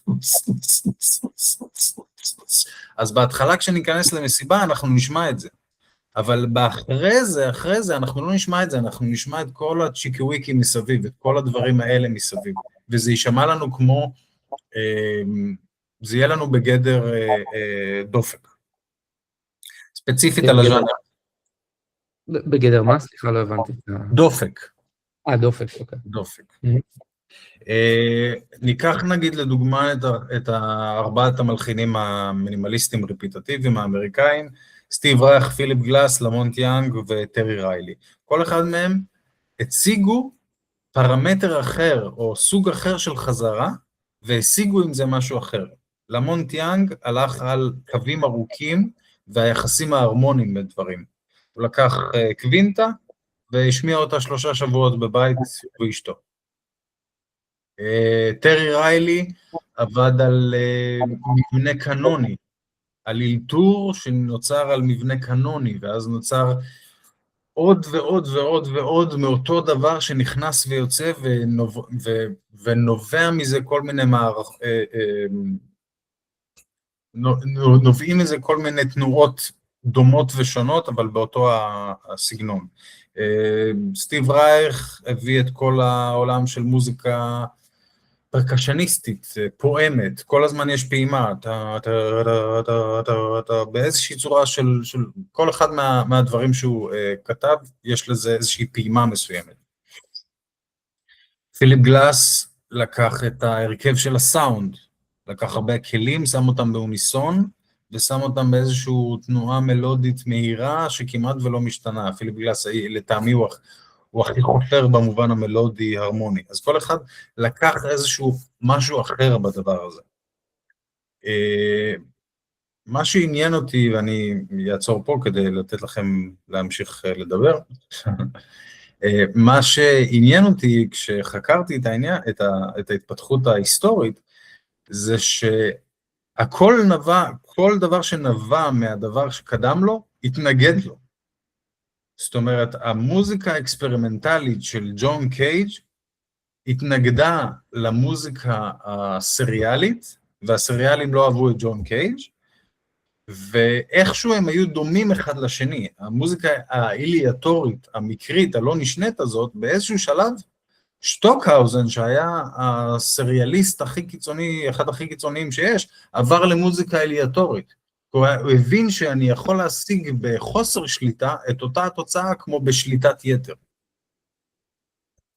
מהחבר'ה האלה שגדלו על ג'ון קייג' משנות ה-50, שהפך להיות עם מוזיקה אקספרימנטלית, אך לחלוטין לא נשנית וחוזרת, יצאו למעשה ארבעת המלחינים האמריקאים. הדרך הזאת אפשרה את החופש הזאת ואת ההשתחררות מהמסורת של אירופה, שהם אמרו, אין לנו שום קשר לזה. זה מוזיקה של אירופה המופצצת אחרי 2 מלחמות עולם, אין לנו שום קשר לדברים האלה. זה לא הצלילים שאנחנו שומעים, זה לא הדברים שקורים. בד בבד, התפתחות של כל הטכנולוגיה האלקטרונית, של הקלטות, של טייפס, של מניפולציות, של סאונד, כל הדברים האלה, הובילו ליותר ויותר ניסיונות בתחום הזה. רציתי באמת לשאול על הצד הטכנולוגי, כי כאילו אם אני מנסה לחשוב, אז יש את העניין של, לא יודע, נגיד טיפוף או מוזיקה, לא יודע, אני מנסה לחשוב על איזה מוזיקת ריקודים אירית כזאת, שהנגן לא מפסיק להזיז את היד קדימה אחורה, יש איזה מין משהו כזה, כמו טוקטה כזה או משהו, אבל תמיד יש איזה פולס כזה קבוע. כן. ויש משהו בכל האפשרות ליצור מוזיקה אלקטרונית והקלטה, ולעשות מין קופי-פייסט אינסופי כזה, שפותח איזושהי אפשרות לעודף של הדבר הזה, לאיזושהי הקצנה. סתם לא יודע, כן, אם יש לך איזה מחשבות על השינוי הזה, ואם זה, כאילו מה שאני מנסה לחשוב זה, כאילו אוקיי, כן, סבבה, זה קרה, ושמעתי אותך מדבר על כל מיני תגובות נגד, אני תוהה אם עכשיו כמו שיש לנו עודף מול הפרצוף כל היום, כן, מדיות למיניהם, אם יש, כאילו יש כל מיני תגובות נגד בלי הטלפון ולצאת ולהיות כזה בפארק עם חברים, שכבר ילדים היום מבינים בעצמם שהם צריכים את זה. לא יודע, אני תוהה אם אתה גם שם לב לאיזושהי תגובת נגד למין עודף הזה, או אפילו לא כתופעה חברתית, אלא בקטע אישי, זאת אומרת שלפעמים אתה רוצה את החזרתיות המוקצנת והזאתי, ולפעמים אתה מחפש משהו שהוא אחר. קודם כל אני אגיד שבשנות ה-60, החבר'ה המינימליסטים, בעיקר אנדי וורול שהתחיל את זה, אז הביטוי של הדברים שלהם, של הבננה המשוכפלת, של הקמבל סופקן וכל הדברים האלה, זה להראות צריכה, זה להראות כמה העולם נהיה עמוס באנשים, עמוס בצריכה, עמוס בשכפול, שהכל הוא זה בעצם, איזשהו שכפול, זה מה שרצו להעביר, וזה האופי של הדבר המשוכפל. הדבר המשוכפל יוצר איזשהו משהו שהוא פוגע בנו קצת יותר בצורה אחרת. אני לא בדיוק יודע להסביר את זה. מבחינה של מה אני חושב, אם אני מרגיש, אם אני מקבל, אם זה בסדר מבחינתי את המוזיקה הזאת, שהיא יותר משוכפלת, או שהיא יותר, אני אישית אוהב הרבה סגנונות, באופן אירוני, כל ההתעסקות הזאת ברפיטציה ובכל זה, הוביל אותי לאהוב יותר מוזיקה סריאלית, שזה מאוד מוזר. זה לא כי שאני לא אוהב את הדבר הזה, זה כי אני הבנתי התפתחות רעיונית מסוימת, שגרמה לזה שהסריאליזם שנעבר משנברג, ואחרי זה ג'ון קייג', ואחרי זה, הם מבחינתי הם כולם מקושרים, הם לא אנשים אחרים, הם כולם נברו אחד מהשני. ואני מקבל משהו אחד, כשאני שומע משהו רפיטטיבי, ואני מרגיש את זה יותר, הייתי אומר, גופני, או יותר פסיבי, לעומת כשאני שומע איזשהו משהו שהוא הרבה יותר מפורק והרבה יותר מורכב מבחינה של אני צריך לשמוע את זה כמה פעמים, וההנאה שם היא יותר הנאה של, הנאה מתמטית כמעט. הנאה של אני מזהה דברים דומים ושונים ואני מזהה חוקיות. ומקווה שזה ענה לשאלה או הוביל למקום נכון. כן, טליה. אני אדבר איתך על הרבה דברים אחרי השיחה הזאת. שאלת תם, מה לגבי הדינמיקה והקונספט של ברגסון של הזמן, של הדורה של הזמן, שהוא מעין כדור של שלג מצטבר, וחשבתי על הבולרו של רבל, על איפה הדינמיקה פה משחקת תפקיד, ועל הצטברות של איזה מועקה כזאת, אינסופית על ידי דינמיקה גם. כן, אז הדוגמה שנתת של רבל, נגיד, זה דוגמה מעולה, זה אפילו הייתי אומר סוג של, שאף אחד לא ישמע אותי פה, אבל זה סוג של טרנס קדום, הבולרו של רבל, כי זה אותו דבר, והדבר שמובחן שם, זה בטרנס קוראים לזה עלייה. תגדה, תגדה, תגדה, תגדה, תגדה, תגדה. אז זה מה שמובחן שם בעצם, איזשהו אינטנסיביות שכל פעם שמסתיים איזשהו קטע זה נהיה יותר אינטנסיבי. עכשיו כמובן שרבל וסטי וכל הצרפתים הנפלאים של סוף המאה ה-19, הם בעצם האחראים לפירוק היותר מדיטרניאן של האזור הטונאלי. כמובן שהאזור הטונאלי התפרק בסוף המאה ה-19, יופי טופי, אבל הם נתנו איזושהי זרימה חדשה. דביסי גם, יש לו קטעים מסוימים שהזרימה של דביסי על הפסנתר היא מאוד מאוד תהליכית, היא מאוד לא כאילו נושא, פיתוח, נרטיב, כאלה דברים. ואני חושב שספציפית במוזיקה תהליכית, מוזיקה תהליכית היא מתוקף היותה, היא חייבת להיות קצת רפיטטיבית. אז במוזיקה תהליכית חייב להיות איזושהי בנייה של דינמיקה ושל אינטנסיביות, ואפילו הייתי אומר, לא יודע אם במוזיקה תהליכית, אבל במוזיקה כזאת שנבנה בה משהו, חייב להגיע ל-C. חייב שיהיה איזה C, אם זה גבעה ואז C יותר גדול, אם זה גבעה אחת גדולה וזהו, אבל מוזיקה רפיטטיבית, כמו שעשו בשנות ה-60, ארבעת המלחינים, הם עשו את זה רק, אגב, הצורה החמורה שהם עבדו שם והוציאו חומר, זה יותר בשביל פתיחת צ'קרות, כי ב-76 הם כבר זזו לכיוונים קצת יותר, פחות מינימליסטיים. זה היה דברים יותר שערורייתיים, סטייל ג'ון קייג' שערורייתיים, בשביל לפתוח צ'קרות לאנשים, להגיד, אפשר לעשות, סטיב רייך עשה יצירה בשם קלאפינג, של רק שני אנשים מוחאים כפיים, אפשר לעשות יצירה כזאת, אפשר לעשות יצירה של רק דרומינג, שעה וחצי של רק טיפופים, אפשר לקחת 2-3 תאים צליליים קטנים ואיתם לעבוד, אפשר לעשות שלל של דברים, אפשר להשתמש בקונסוננטים, נחשוב על זה, עד 55-57, מי שישתמש במשהו שהוא לא הכי צורמני שיש, הוא מוקצה מחוץ לעולם המוזיקה, אין דבר כזה. מה זה קונסוננטים? מה זה להשתמש בצלילים נעימים? לא קיים. אז אני כן מאוד אוהב את העניין הזה שזה הכל יתפתח מהכל, כמו שאם אנחנו נגביל את זה לאמנות החזותית, אז המינימליזם, נקרא לזה ככה, הקיצוני, התפתח מסוג של השיא של האימפרסיוניזם האבסטרקטי. השיא של זה, של האימפרסיוניזם האבסטרקטי, אפשר לקרוא לזה לדבר הזה שאנחנו רואים פה אפילו, שזה לא בדיוק, אבל היה עם רוברט, מה השם שלו? שעשה את התמונה הלבנה? ראושנברג. הוא פשוט שם במוזיאון 4 פיסות לבנות, וקרא לזה התמונה הלבנה. זה היה ב-51. ב-52 החבר הכי טוב שלו, ג'ון קייג', עלה לבמה עם 4.33, which is the same. שזה אותו דבר, הוא פשוט מתיישב על הפסנתר, ו4 דקות 33 שניות, לא אומר כלום ונותן לאנשים לשמוע את זה.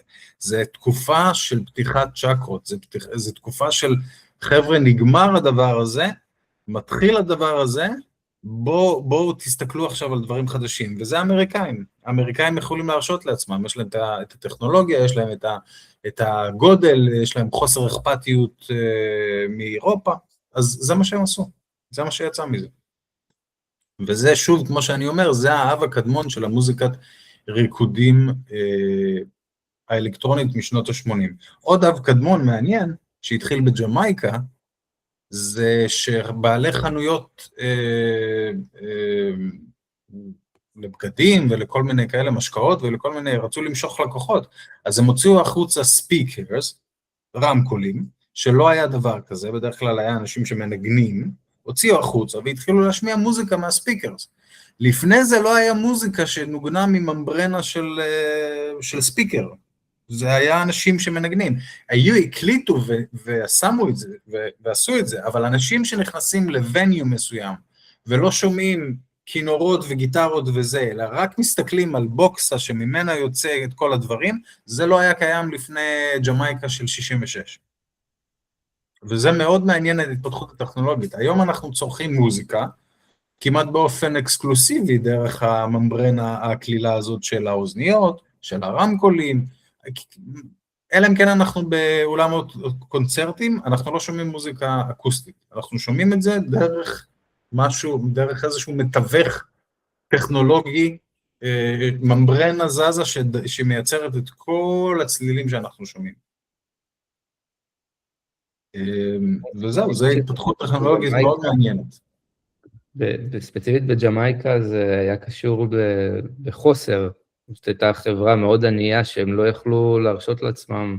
נכון, נכון. לרכוש את נגיד, פטיפונים, או להשיג תקליטים הם לא כל כך יכלו, אז זה היה בעצם איזושהי פעולה עסקית של בואו נעשה מסיבות ברחוב, וככה נוכל להפיץ מוזיקה, וגם לגבות על זה, כן, כסף. בסוף היה שם איש עסקים שהשקיע במערכות מאוד מאוד גדולות, בשביל אחרי זה להחזיר את ההשקעה שלו.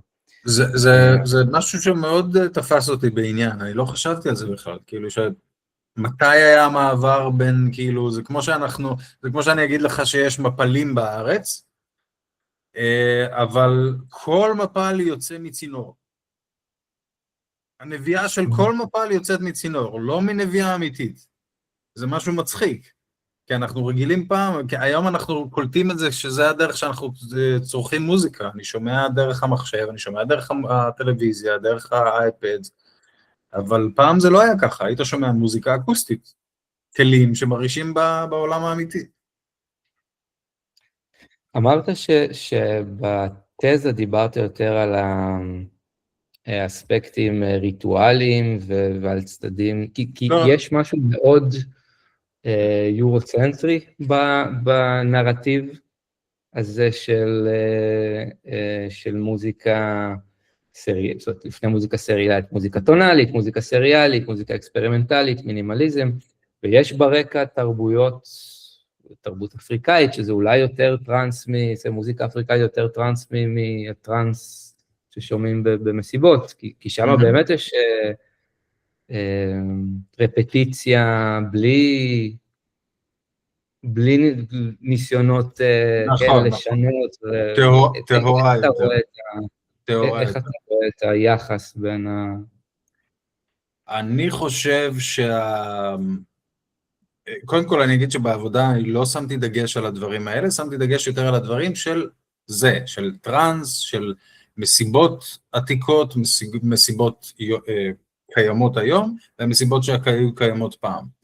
ואני חושב לא מסיבות, הייתי קורא לזה התארגנויות,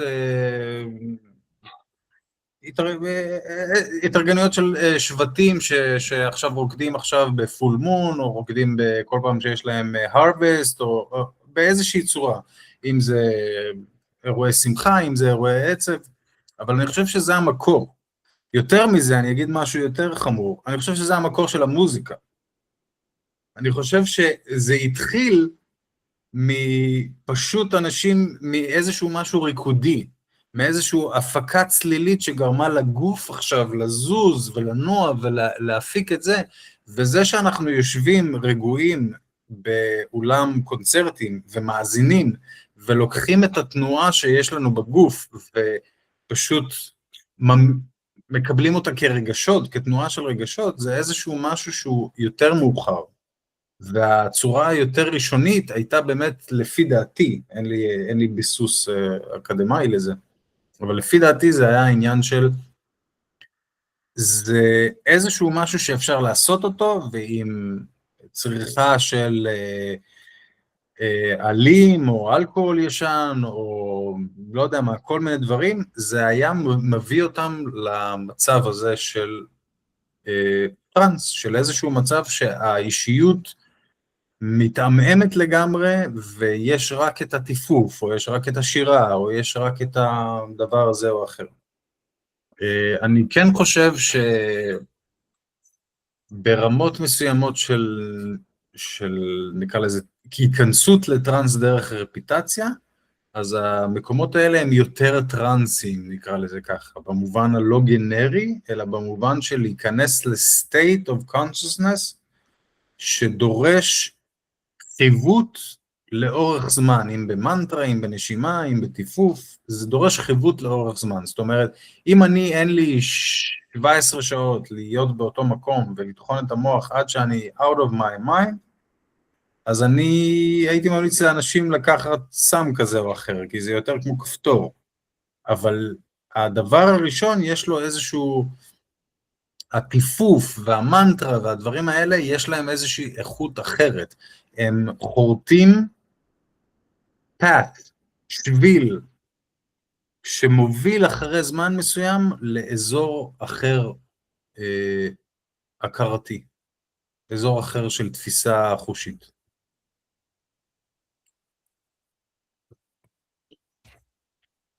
בעצם סוג של להתחבר למקורות. בהחלט, אבל אני אומר שזה לא רק להתחבר למקורות, זה למקורות המקורות. אני חושב שזה מאוד מאוד מאוד מאוד ארכאי במובן הכי ראשוני שיש, שזה התנועה המוזיקלית הראשונה שיש. אולי התנועה המוזיקלית הראשונה שיש זה סתם לעשות צלילים סביב המדורה, אבל אני חושב שטיפוף, אני חושב שחזרה, אני חושב שעצם זה החזרה היא, המוזיקה זה הממד הקנוני של החזרה. אני חלק גדול מהתזה שלי, הדגשתי את זה שהיה בעיה לחבר'ה מהמאה ה-18, הם ראו במוזיקה כשפה שמימית, והיה להם איזושהי בעיה להכיל את זה ששפה שמימית אומרת שטויות, היא חוזרת ואומרת עוד פעם, וחוזרת לבית הראשון, חוזרת לנושא הראשון, ואז בפיתוח חוזרים על זה, ויש איזשהו משהו שנהיה אבסורדי. אנחנו יכולים לראות את האבסורד הזה, את הפתרון לאבסורד הזה באופרות, כי באופרות יש לנו חלוקה מאוד מאוד ברורה בין אריה לבין רציטטיב. רציטטיב זה החלק הסיפורי המושר, שאתה צריכים להתניע את העלילה קדימה ולהניע אותה, שזה סיפור, אבל מדי פעם עוצרים בשביל שתהיה אריה, בשביל שיהיה איזשהו בועה כזאת, שמותר לחזור בה על מילים ופזמונים ודברים, ואין צורך להתקדם קדימה עם הסיפור. וזה היה איזושהי פשרה בין חזרה לבין שפה, לבין איזשהו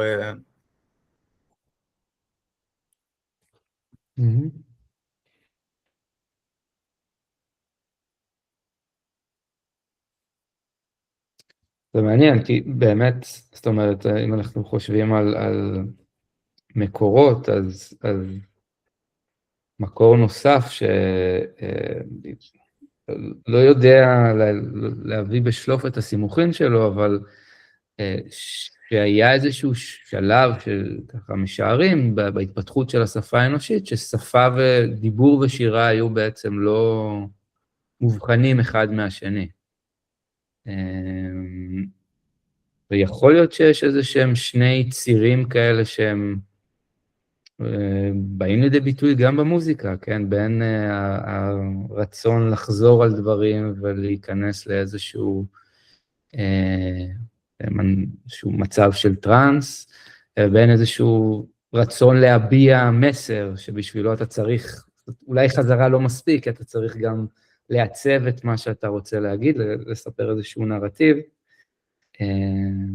ומעניין בהקשר הטכנולוגי, באמת לחשוב על איך פיתוחים טכנולוגיים מאפשרים להחצין את הדברים האלה ולהגביר אותם, אם זה תוף שמגביר את הטיפוף ואת הרקיעה לרגליים, אז פתאום אתה יכול להגיע לקהל יותר רחב וליצור תחושות יותר חזקות, ובין אם זה מערכות של הגברה.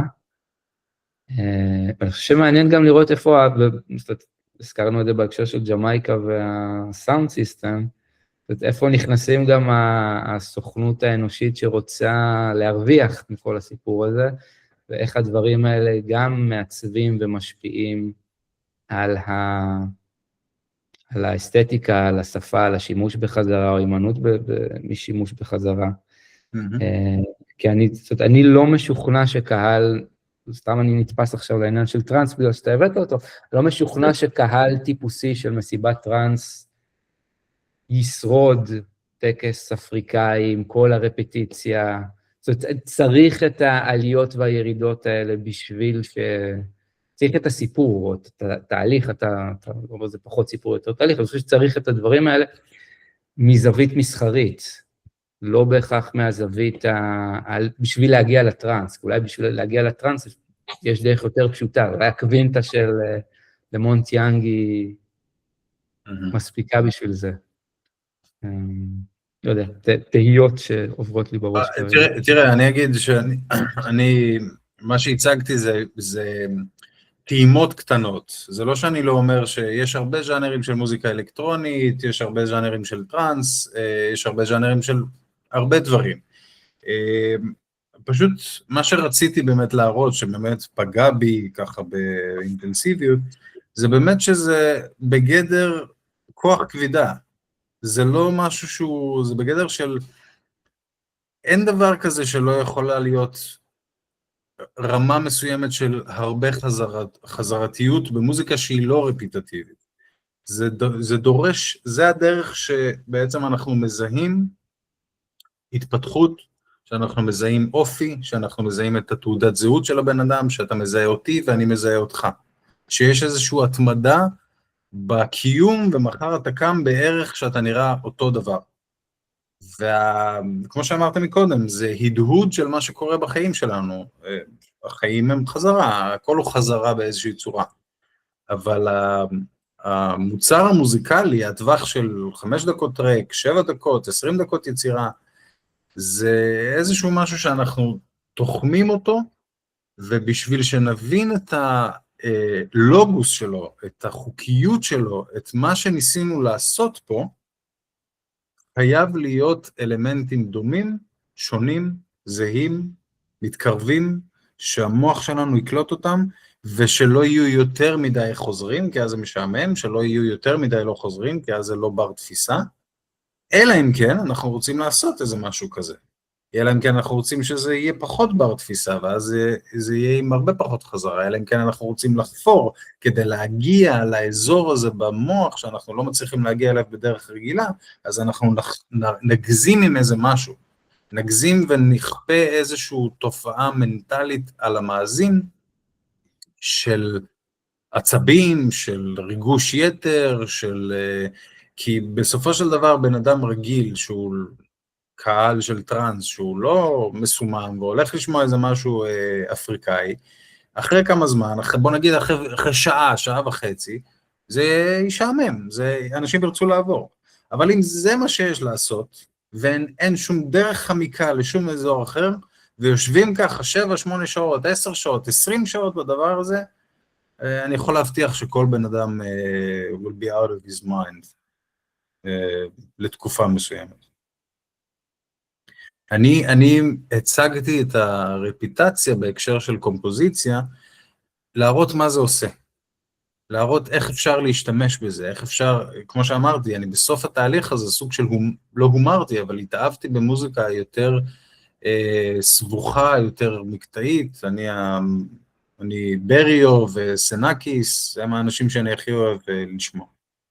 אז זה לא שאני לא אוהב את ארבעת האמריקאים, אבל אני עדיין מבדיל הבדל רציני בין המורכבות שלהם, בין אומנות קונספטואלית, פתיחת צ'קרות, לבין איזשהו משהו שהוא מורכב במה שהוא מכיל פשוט, שהוא מורכב.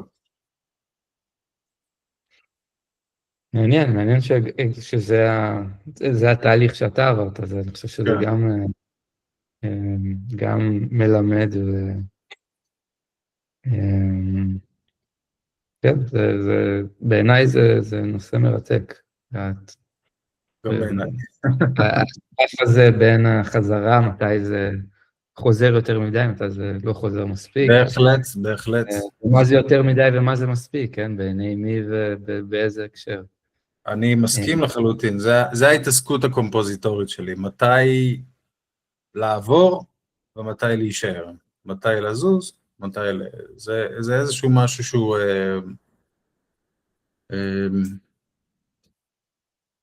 יש יצירה מאוד יפה של שטוקהאוזן, לא מאוד יפה, מדהימה, שנקראת אינורי, שזה שעה וחצי של יצירה, שחצי שעה ראשונה הוא עושה אקורד אחד ושותק, אקורד אחד ושותק, לא בצורה כזאת, כמובן הוא שטוקהאוזן, הוא מוסיף לזה כל מיני שנניגנס, אבל כאילו הוא הראה לי איזשהו קטע שלא חשבתי שיכול להיות, רפיטציה קיצונית, ושטוקהאוזן יש לו שעה וחצי, שעתיים של דברים שהוא יכול לעשות, ועדיין עם התפתחות, ועדיין עם נרטיב, ועדיין עם ה-moment figures שלו, שהוא היה משתמש בהם. אני חושב שהכל קשור, אני חושב שכל הדברים האלה קשורים, מה שצריך להטיל עליהם, זה פשוט מלל, הסבר, זה ככה, זה ככה. אני כחול לפעמים, אני צהוב לפעמים.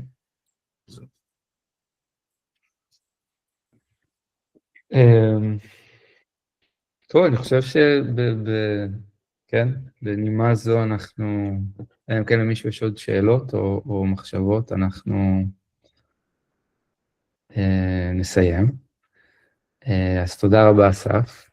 תודה רבה לכם, חברים. תודה, טליה, שהגעת. תודה רבה, זה היה מדהים. תודה, תודה רבה. במחשבות, אבל בהזדמנות.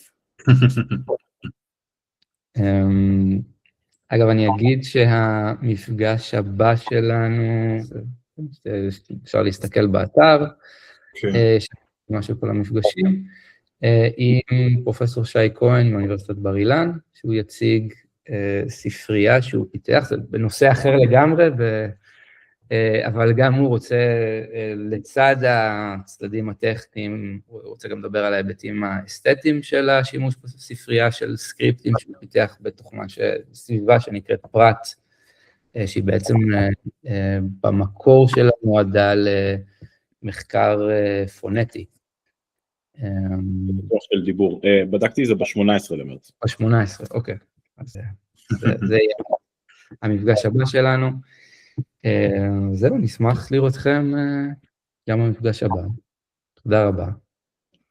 תודה לכם, חברים. תודה רבה. נדבר, נשתמע. ביי ביי.